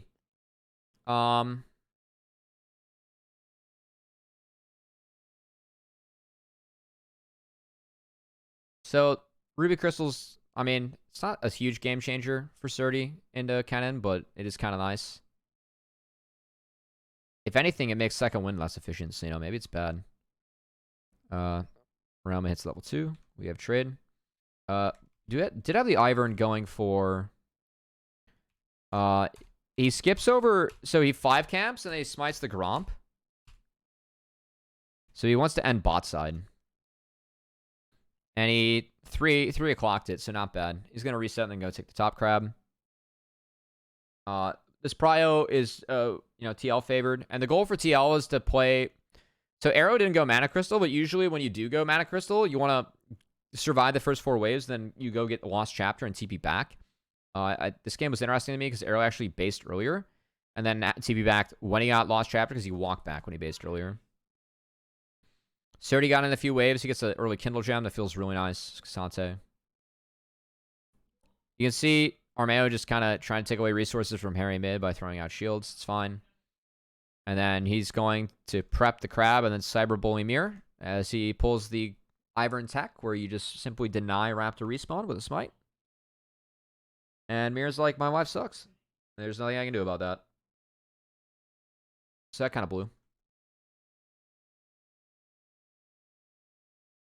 He's hovering top while his crabs prep.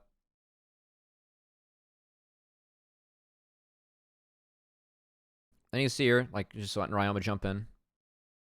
Throwing a shield at him. He's got nothing to do on the map right now. There is some downtime uniquely for Ivern with camps. So you see him just trying to at least go to the lane where he can have the most impact, which really is just letting Ryoma play forward. Meanwhile, Mirror is power clearing on Nocturne. This is all fine and dandy. He obviously doesn't want to go bombies, but he has the whip.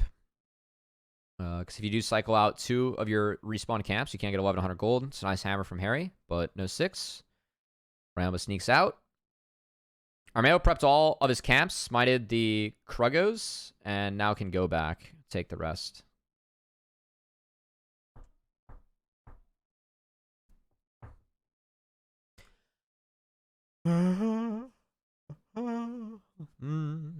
Save me. Lift me up.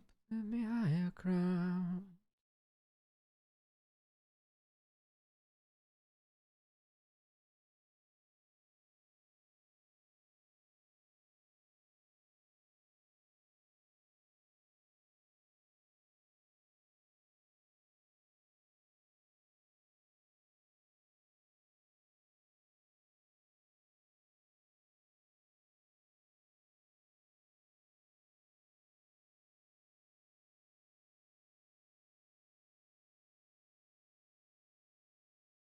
Okay. Still quite map at the moment. I think that on an even game footing, I still really favor EG. And I think that, I want to credit Surdy. This is definitely a lane where Surdy is up. He was given a Ruby Crystal head start early, but it's really well done. And you're going to see EG. So they're going to pull this because they don't want to take it. They're just going to try and pull it and reset it to try and slow down TL. Because both Arrow and Kin came up. So if they can buy time for the Kai'Sa, then they're good. Kai'Sa gets the wave in, and then she's going to rotate up. Nice sidestep here by Smoothie. He's going to take a little bit of minefield damage, but that's enough where they actually think about going. But I really like what TL did here. So TL split the fight on their own. I do think that Smoothie did some nice work here, just keeping Harry out. So they couldn't dogpile. Mira's a great spell shield onto the all-out. Harry flashes in, Armeo dies. And because they took the fight on the front, like it was a fight on two fronts, and TL, by going in, picked the front they take the fight on. That ended up being really good for TL. As sadly, the Herald does reset on them a little bit, but it's not that big of a deal. So this was well done by TL. I think that was a fight where I'm surprised that EG took that. Breezy thought that they were going to keep King on the bot side to try and get some plates. But that was definitely a little bit of a surprise, and I wasn't a huge fan of that one. Was not a huge fan of that take from EG. It's a comp that, like, I think that once you get 3 items on Triss Kai'Sa, you're really, really strong. And so I think fighting beforehand was a little bit questionable. Not necessarily playing into the spike of TL, because I think Arrow and Harry want at least some items before they go. But this is a fight where, on paper, I would favor TL. So, surprised that EG took it, considering that their comp scales like a mother.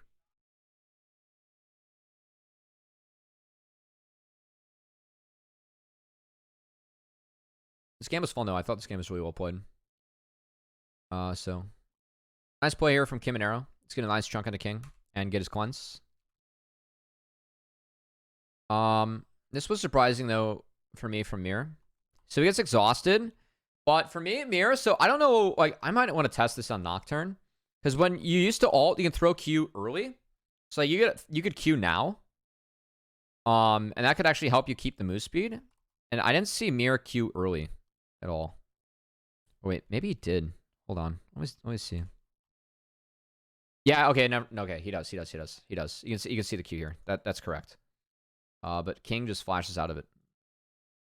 Doesn't quite connect it. Well done. And then Mir's stuck.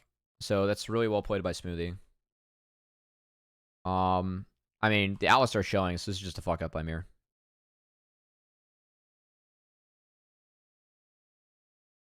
And Ryoma TPs. So he does, I mean, it's kind of a waste of TP. But whatever. I do what I want.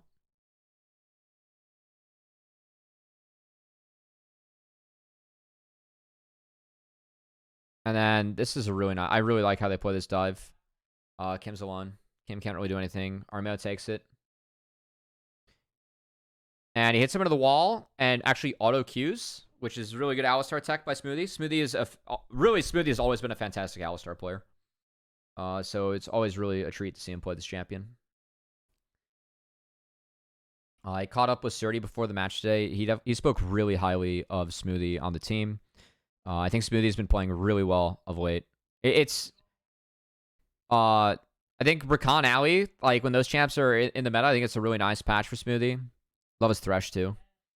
But again, I always really have thought highly of Smoothie's Alistar, especially.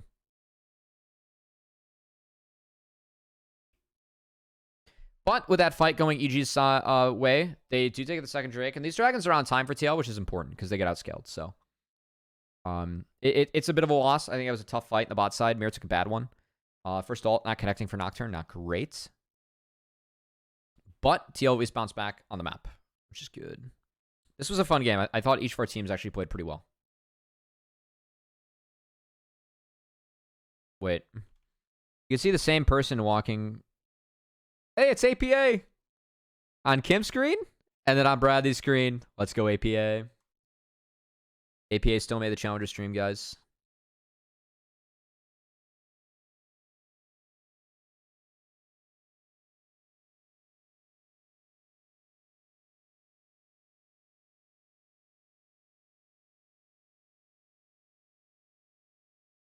Yeah, so I mean, being even gold at this point, I think it's tough for TL. Like, they haven't really been able to pressure any turrets yet, and the Vern's going to have a Moonstone coming in on this base, which Vern's really tough. And I think the good part about this comp for EG is, like, yeah, they need the scale, but when you have double Shiv, it does enable you to play lanes pretty easily.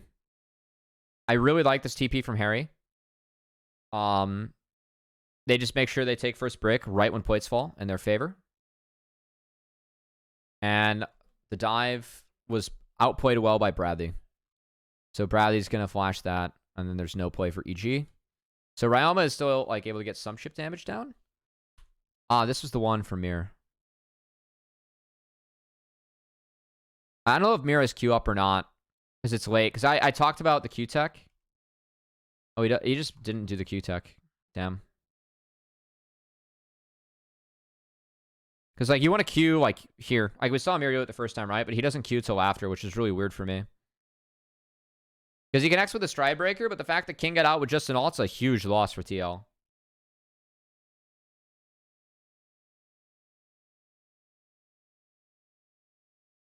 So, there's no Nocturne ult. Ryoma feels safe to walk up. Freebie. And now there's no Nocturne ult and Herald's up. So, that ult from Mir cost them 2 objectives, which was really tough.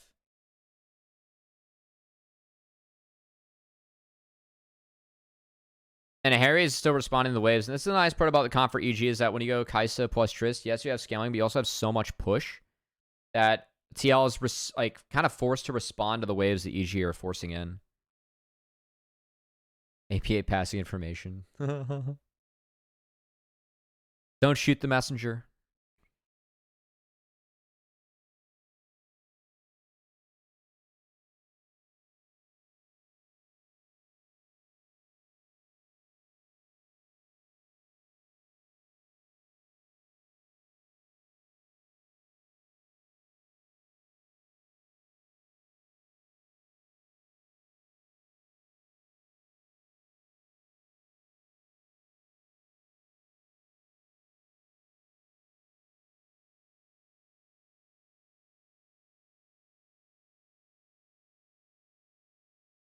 All right, so tops down. EG grouped for the drag.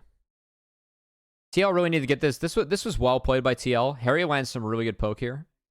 And I really like the setup for TL. They're playing in the correct pocket as J Sigs. Like, every time they step up, this is great poke from Harry, connecting on a King. Yes, it's on a war, but the setup's been it's really good from TL. Like, if you connect poke on the King, you can't TP back, right? So that's like the most viable member that you can hit. Second Herald's dropped. And they go straight for Bradley, which is nice. I think it's fine from EG because they catch Bradley on a flank. But the damage coming out from Arrow and then the ults used there actually are enough to force EG out with Shock Blast from Harry. So I thought this was actually a pretty nice moment from both of our teams, as there was a good battle going on for Vision here. But eventually, the Dragon resets, King's 2-0, and EG's just like, all right, we're forking out of here. So they take the kill on the Bradley and some gold. But TL forced them out with their poke. I thought that was really well played by both of our teams. Bradley getting caught there is a bummer, but he had no flash from that defensive point on the top side. I don't know. Maybe Mira can help sweep him in. But then he's approaching at a weird angle. You don't really need to stand frontline, though, as Nocturne when you have ultimate up. So I think that's like my only thing that could have gone a little bit better for TL. But yeah.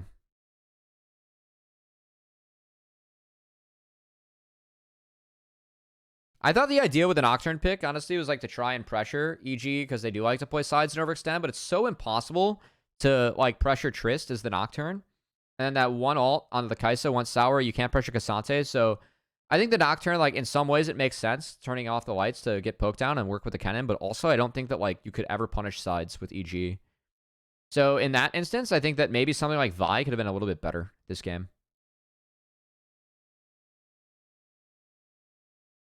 Even if Vi kind of hates her life in Ivern, Alistar, Cassante. You at least have point and click on the Trist. And Kai'Sa. Galio jungle. Bring back the Flash W.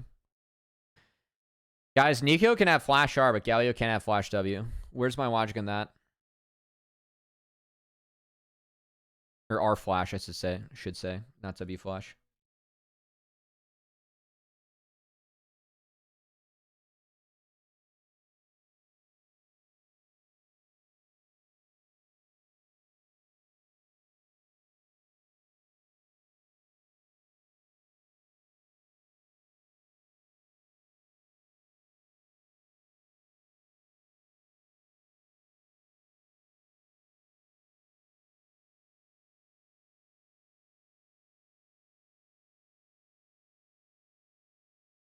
This is a great pick from Smoothie. This was really... I really like how EG played this.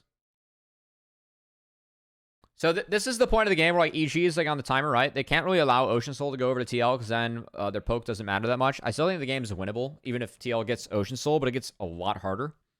So they get good poke on a King. But Smoothie sneaks up into this pocket, and what? Like, isn't he fucking spotted here? Or is he not spotted? Because that's a blue trinket. Can spot Daisy. Can they spot Smoothie in this pocket? I honestly don't know. It doesn't look like it. Because it's a trinket. But I think that when Ryoma leaves this and starts walking this way, then Harry should kind of like step back / be aware. He gets jumped on. And then Mir one-shots his ass. Came down as a really nice engage to protect Mir on the follow-up. But Bradley solo ults Smoothie, which was bad. This is bad. I think Bradley needs to hold his flash because he TP'd in here. And he needs to go on this guy. So Mayo just flashed away from this. So I think Bradley needed more patience in this play. This could have been hard winning for TL. Mir gets sniped in the back half, which was nice. And then Surdy is not able to clean anything up. So it's just a trade with TL trading up. But the big thing here is the flash is burned. TL only has one flash left on Harry. And when you are running a poke comp, I think flashes are a lot more valuable because you can try and reset engages that come in from EG. And that ends up being really important in the next fight.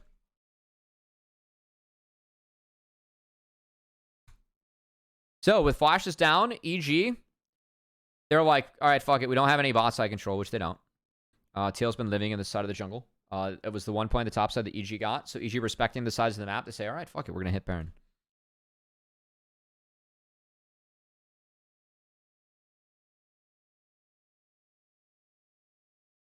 Ivern sustains most of the poke already there from Arrow. And the lights go off. Mir doesn't pull the trigger. But they do have full vision of this. It's a really sick spell shield from Mir here. Because he actually gets Surdy out of the fight by hitting spell shield. Surdy was doing that to try and attempt him to keep out of the Baron. It ended up being successful anyway. But Kim down just gets melted, held in place by the Alistar. Props to Smoothie. He starts running his E here while the R was running. It's a really good Alistar play from Smoothie.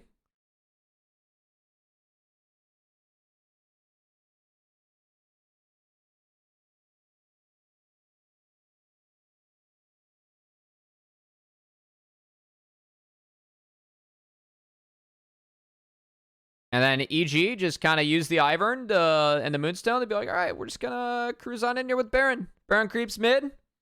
Take the soul, and this is honestly GG for TL.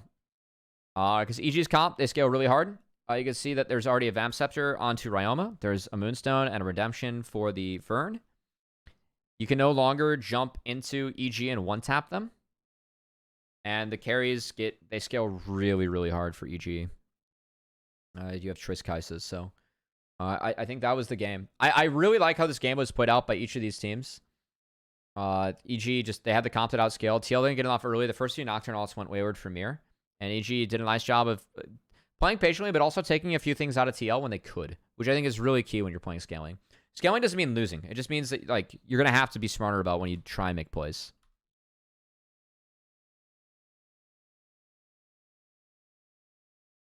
See another Nocturne ult goes wayward for Mir. This one, he got the Q out.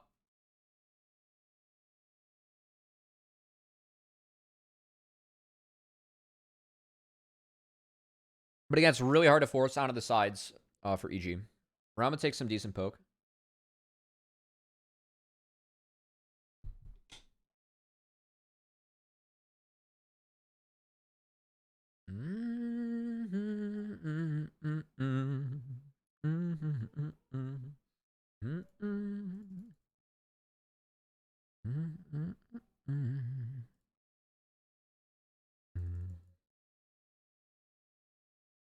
So EG just play 4-1 now with 2 lanes. They're playing 2 lanes. They're playing tighter formation because they're in the Nocturne Cannon.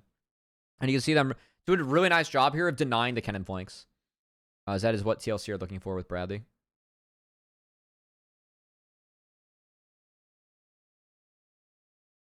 So Cannon's relegated to hitting this. Somehow they don't have objective bounties up yet, which I think is bullshit.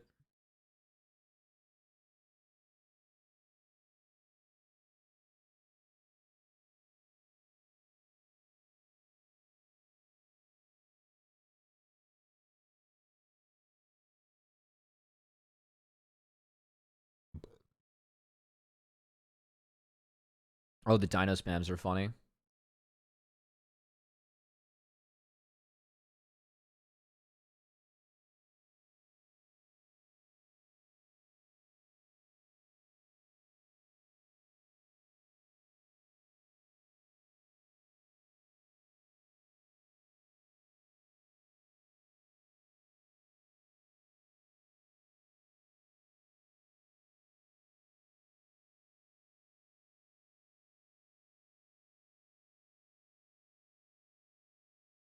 Might be stealing from LCK chat. I mean, LCK chat's goated.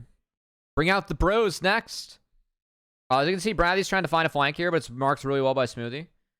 And this I really like how Smoothie played this. Not as much this instance. He's frontlining a little bit too much poke. He doesn't get the full combo there on the Kim down, but how Smoothie plays this afterwards I thought was really good. You can see Bradley's doing his best to try and sneak in here, but he's spotted right now. So Smoothie's just going to give up his life pretty much to keep Bradley out. And Bradley gets one tap by the Kai'Sa. So he combos Bradley during the Nocturnal, because they're trying to use the Nocturnal to set him up. Mir goes to help take down Surdy, but Surdy is able to flash and blast cone out. And the rest of the fight just ends up being won. Smoothie plays this outstandingly on the Alistar. Ramble pushes up. It's really, really well played by EG. It was a really solid fight from them. Really like how Smoothie played that, identifying the flanks and then going from there. It's really well played. And that's game 1 win. Good game coming out of EG. Game 2. That was a fun game. I feel like that game was actually really well played by both of our teams. Game 2, we gave over the Tristana for the Jace again. TL seemed to have a liking for this matchup. Honestly, both sides, but mostly the Jace and the Trist. I think this draft's a lot harder for TL. It's all about the early game. Seraphine loves her life this game. You're playing into poke. You're playing into low range. You're playing into something that has to reset. This is tough. This is playable against. Bro wins tonight. They can make worlds. Go, bro. Big bro fan tonight. The Gragas is good at neutralizing this top side, I will say. You have some threat onto the Trist for displacement, but what threatens Trist in this draft? Pretty much nothing. And Nocturne makes it so they can always play the 3 lanes. Jax gets neutralized, but the Nocturne can be a game breaker. So I think the early game for TLC, given that they have a Draven Rel, is very, very, very important. They need to get ahead and start winning early. If not, the game gets doomed. So whenever EG can stay even, they are winning in this game. The ISP can threaten Trist here? That's true.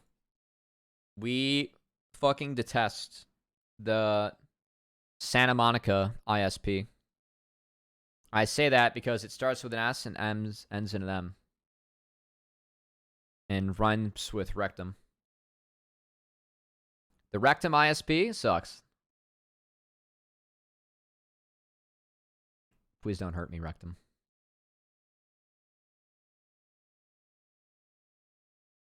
Okay, so we have top to bot clears from our junglers again.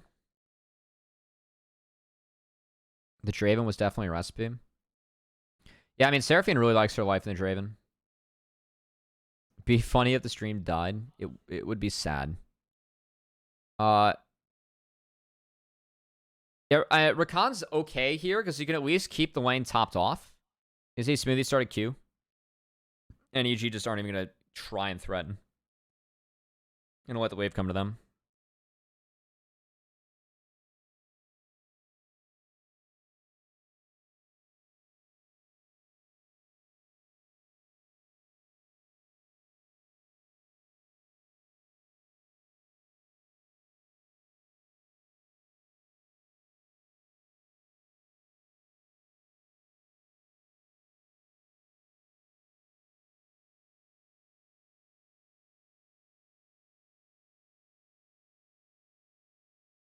All right, so they're going to use the first window to roam mid. Came down. He's going to go to try and find the interrupts on the rocket jump here. Just doesn't get it.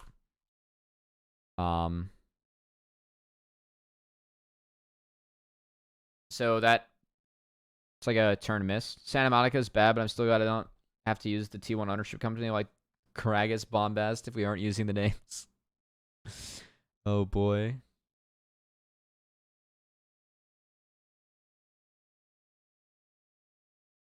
I mean, they're always listening, you know? You gotta be careful.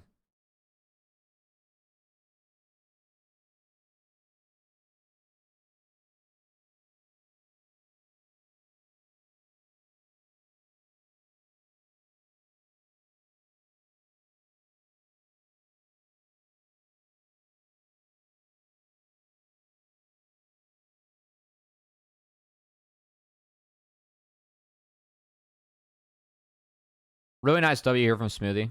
And they actually went out 2 sums to 1. I think Smoothie played that really well. The Glacial Path on the Rakan against Draven is really, really good in this lane. But like if W connects, Arrow cannot move. So I think that was really, really smart from Smoothie. Really smart tech. Really good take. So again, the more this early game gets neutralized, the better.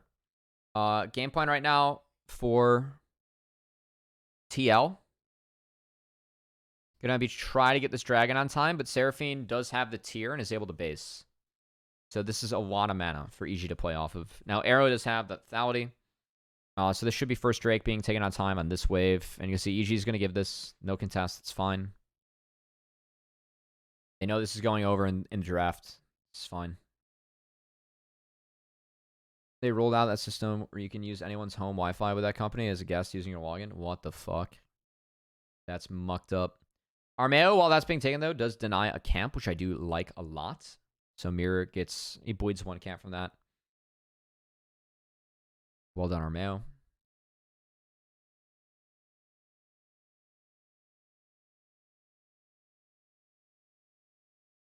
He hits 6 and is going to base. He can wrap up the rest of the camps later.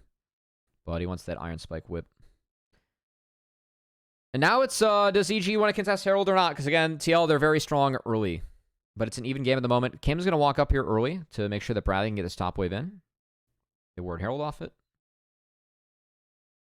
Arrow's up here too. TL get a clean take. This is not really contested. Armeo's going to wrap his way around. Smoothie. So, Smoothie is trying to leech 6 off the wave and does so successfully. This is correct from Smoothie. I think Smoothie cannot take this path, though. Smoothie has to walk this away and then drop a word. So this is a little bit of a mistake for Smoothie. The idea is correct, just gets a little bit too far up. Especially given the vision. You can see Kim's spotter right now. So you know that Kim's on this side. So just Smoothie not noticing that. Face checks. That's bad. And it's a freebie. No piece, though, for Arrow, and Armeo does answer back, so it's a 1-for-1, and then they just sack Herald after that. That's fine. Honestly, okay for EG.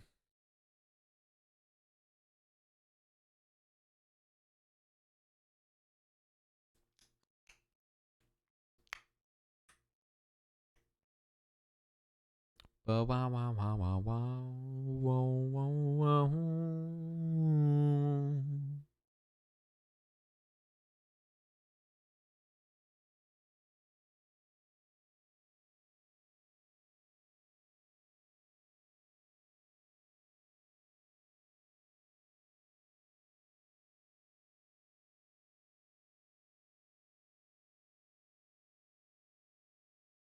So Bradley's going to hold the wave. Surdy's going to have to base. That's fine. Really well done by Bradley. You want to keep that wave as close to you as possible as the Gragas. Forces the Jax back and is actually going to match. Oh, no, it doesn't match. Just get the wave in. Fine. Well done. Champ grit on that. It's recent. It's such a strong champ. It's so bullshit. So Bradley actually gets this wave. Surdy's like kind of forced to hit it. I think it's good wave management by Bradley on the top side. Surdy walked back because he wants to base when he gets Sunder. Or he wants to use the TP when he gets Sunder in this matchup. Really well done by Bradley. Surdy connects the E, which is big because then he doesn't take the Q damage. But Bradley does get a nice chunk with his ult. Surdy doesn't have Sunder to get that health back yet, so that's really well done. And he gets... Surdy drops this, so he walks back because, again, he wants the TP when he gets Sunder because Sunder is like the one timer where you can really do some damage in the Gragas as the Jax.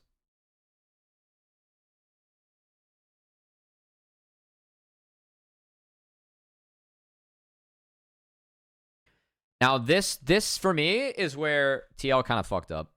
Because they need to stack up these dragons, right? So, again, they try to chain the CC, but, like... Kim didn't have the second part of the W up yet. Because Kim's going to use W over this wall. You can see it on the minimap right here. He's going to W over this little wall. So he's mounted. He's going to W over, and then he's dismounted. I don't see the cooldowns quite yet on Kim. There's no way he has that W up yet, so mirror ulting here is a fuck up.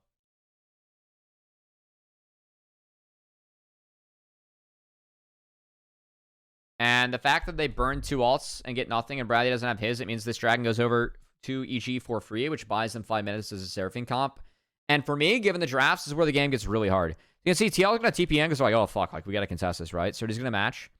So they get the TP. I don't care that that goes wayward from King. Like, they just have to walk out. They got the dragon. They got Gragas TP. They win sides on Jax. This is an absolute fucking heist. And TL, I think they pushed so hard because they realized, like, oh shit, like, the script of the game got broken. We didn't get the second dragon. We're fucked. Like, we had to get something like while we're strong, right? They get nothing. For me, this is like where things honestly started to go wrong for TL. They needed to stack up those dragons early and get an early soul to make sure this comp works.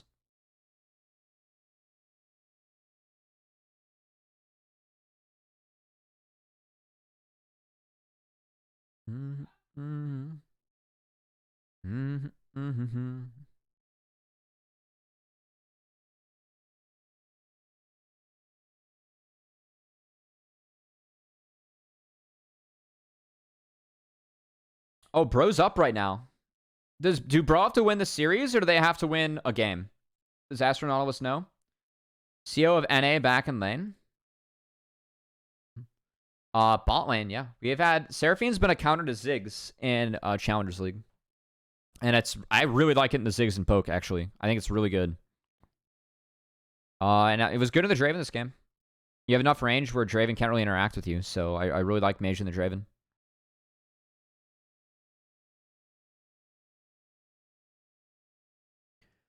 So right now, EG, like the fact they're going down 300 and the gold's even, this is a winning game right now for EG. Because all they need to do is just wait for the scaling to kick in. They get Seraphine the 2 items plus. It's really good. Just almost there. The Jax can win side later with the Hullbreaker. We didn't see Surdy go for Hullbreaker because he was grouping up with Seraphine. I think it was the right call from Surdy this game.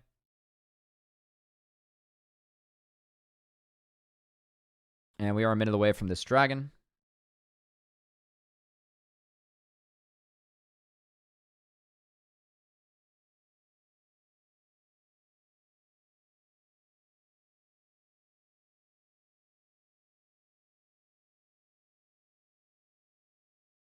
Surdy man modes the turret down. And TL drops a second rev to take mid outer right before this spawn. So they were able to play into this pocket. And because EG took that second dragon, they really don't feel like they have to contest this. And they make a play on a Bradley, which I thought was really smart. Bradley plays this well to get out. It's well done by Bradley. But that's the correct play from both of our teams there, especially given the scaling, I think.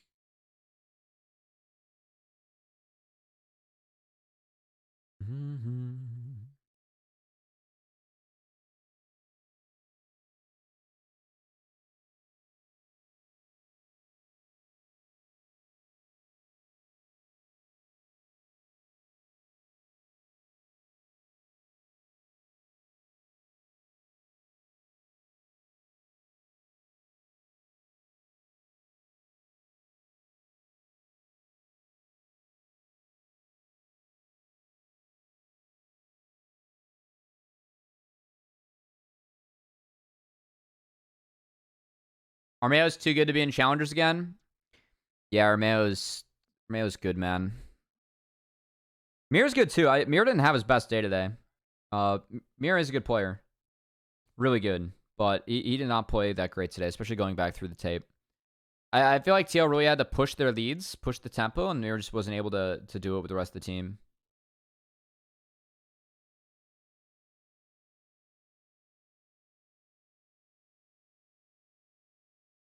Which is where I've been very high on Mirror all year. But today it was not his best day. So too bad that he went out on not a high note. Because Mirror's been really, really good all year. Guy's a good player. Armeo is too, though. And these junglers played slower games. They farmed the fuck out of the game. And it's really bad for TLC in this comp.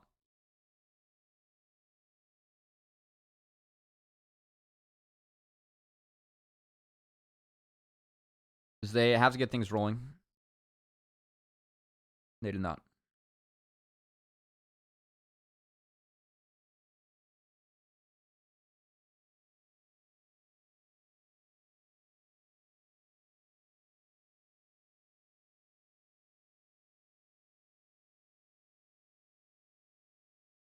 All right, another dragon coming up. Arrows sitting on 500 stacks.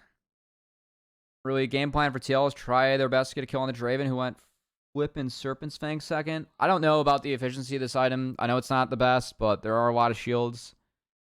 I honestly don't know if it's like the best choice or not. So it was kind of... It was the cheapest spike, given that he was sitting on Dirk. So I really don't hate it based on that logic, but like Draven's behind, so it's fucked. All right. I really like this from EG. So again, TL. EG draw TL onto the top side. All right, I shouldn't say draw. So TL, they get this in deep. And EG kind of like spot him out and cut him off from at least taking the fast path. So now TL, they lose their tempo here because they can't cut across river. EG contest this. Now they have to walk. So EG actually had the fast track. King's hitting the wave high. And then like TL, like ideally, they want to take a snap, like get poke down and then take an engage on their terms where they're able to find, you know, CC on the one target, get Viego reset, and then play from there. Which is very difficult in the Seraphine. But EG, like as they're going into here, EG's like, all right, fuck it. We're just going to take the fight on our terms. And they absolutely just ball out. So they get out of the Drave in the back line. And like, look at the health bars already of this fight. Armeo flashes over the wall. Yeah, he gets taken down. But the health bars are so high for EG. They got TL to burn every single one of their ults but Mir. And you have a Seraphine, right? So if you're trading resources evenly, Seraphine wins over time with the empowered W. So this dragon goes over to EG. And again, this game is like really fucking hard for TL. Ryan with TP's top to catch a wave. This also stops them from insta-hitting the Baron because you're going to see Ryan will walk down. Then we go into the replays. Use it again. Yada, yada, yada. That was really well done. Really well done by EG. I really like how they took the fight on their terms. It's really important when you're going up against poke. Even with the Seraphine.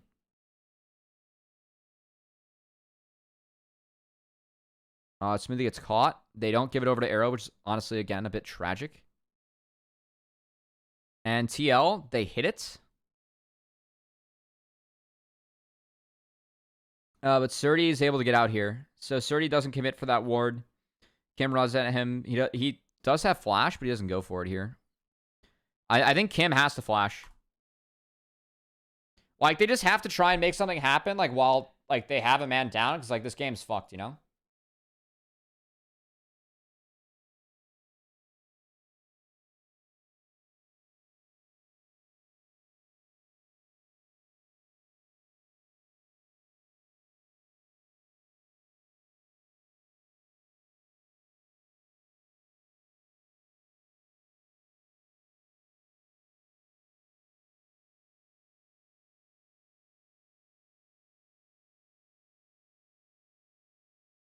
So I think Kim should probably flash for that. Like, I think TL really need to push.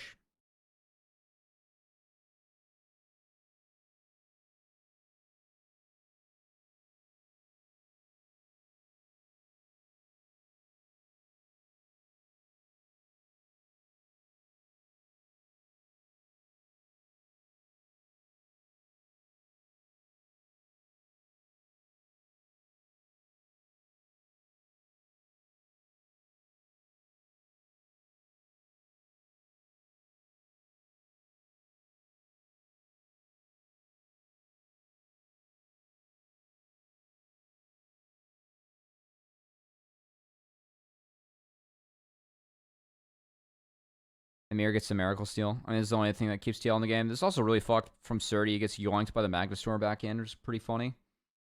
I do want to give Mir credit, though. He's going to buffer the Buster Shot. You can't really see it because it's over the wall, but Ryoma fires a Buster Shot in the mirror. You can barely see him, like, the animation. He buffered it.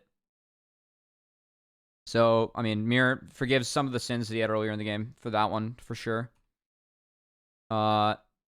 But I still think this game is so hard for TL at this point.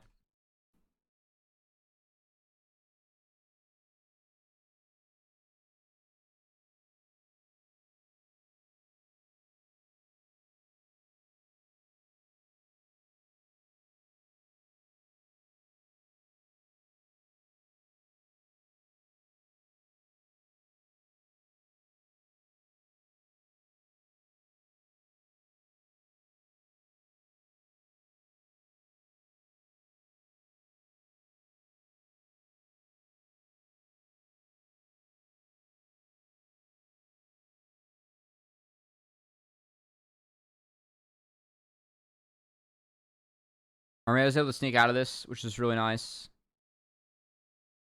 Surdy does have to burn a little bit, but Kim ults there. So he gets stunned. Alt, a little bit desperate. I mean, ults for damage and walks out. Lit.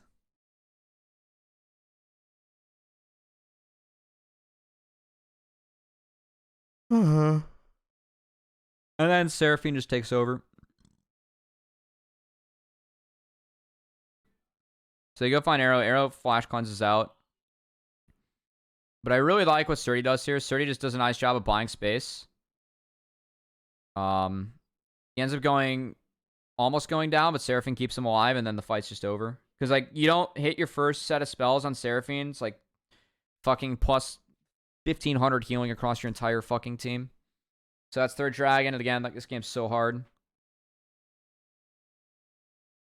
I like the TP from Harry. Like, he just goes top, gets some gold. I think that's smart. But again, this game's hard.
Ooh.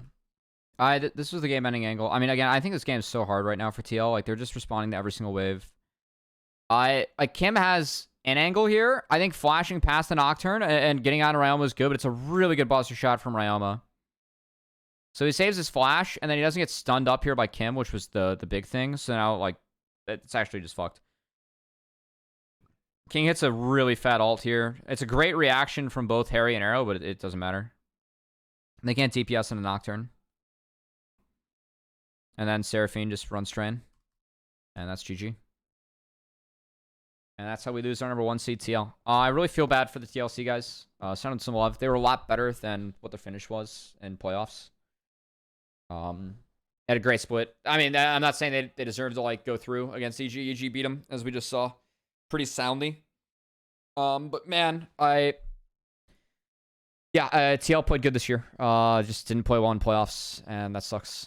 So sometimes how the cookie crumbles when it comes to competition as a whole. Part of the fun, you know. And we have a great playoff in front of us. Oh, bro did win that game. Astronautilus.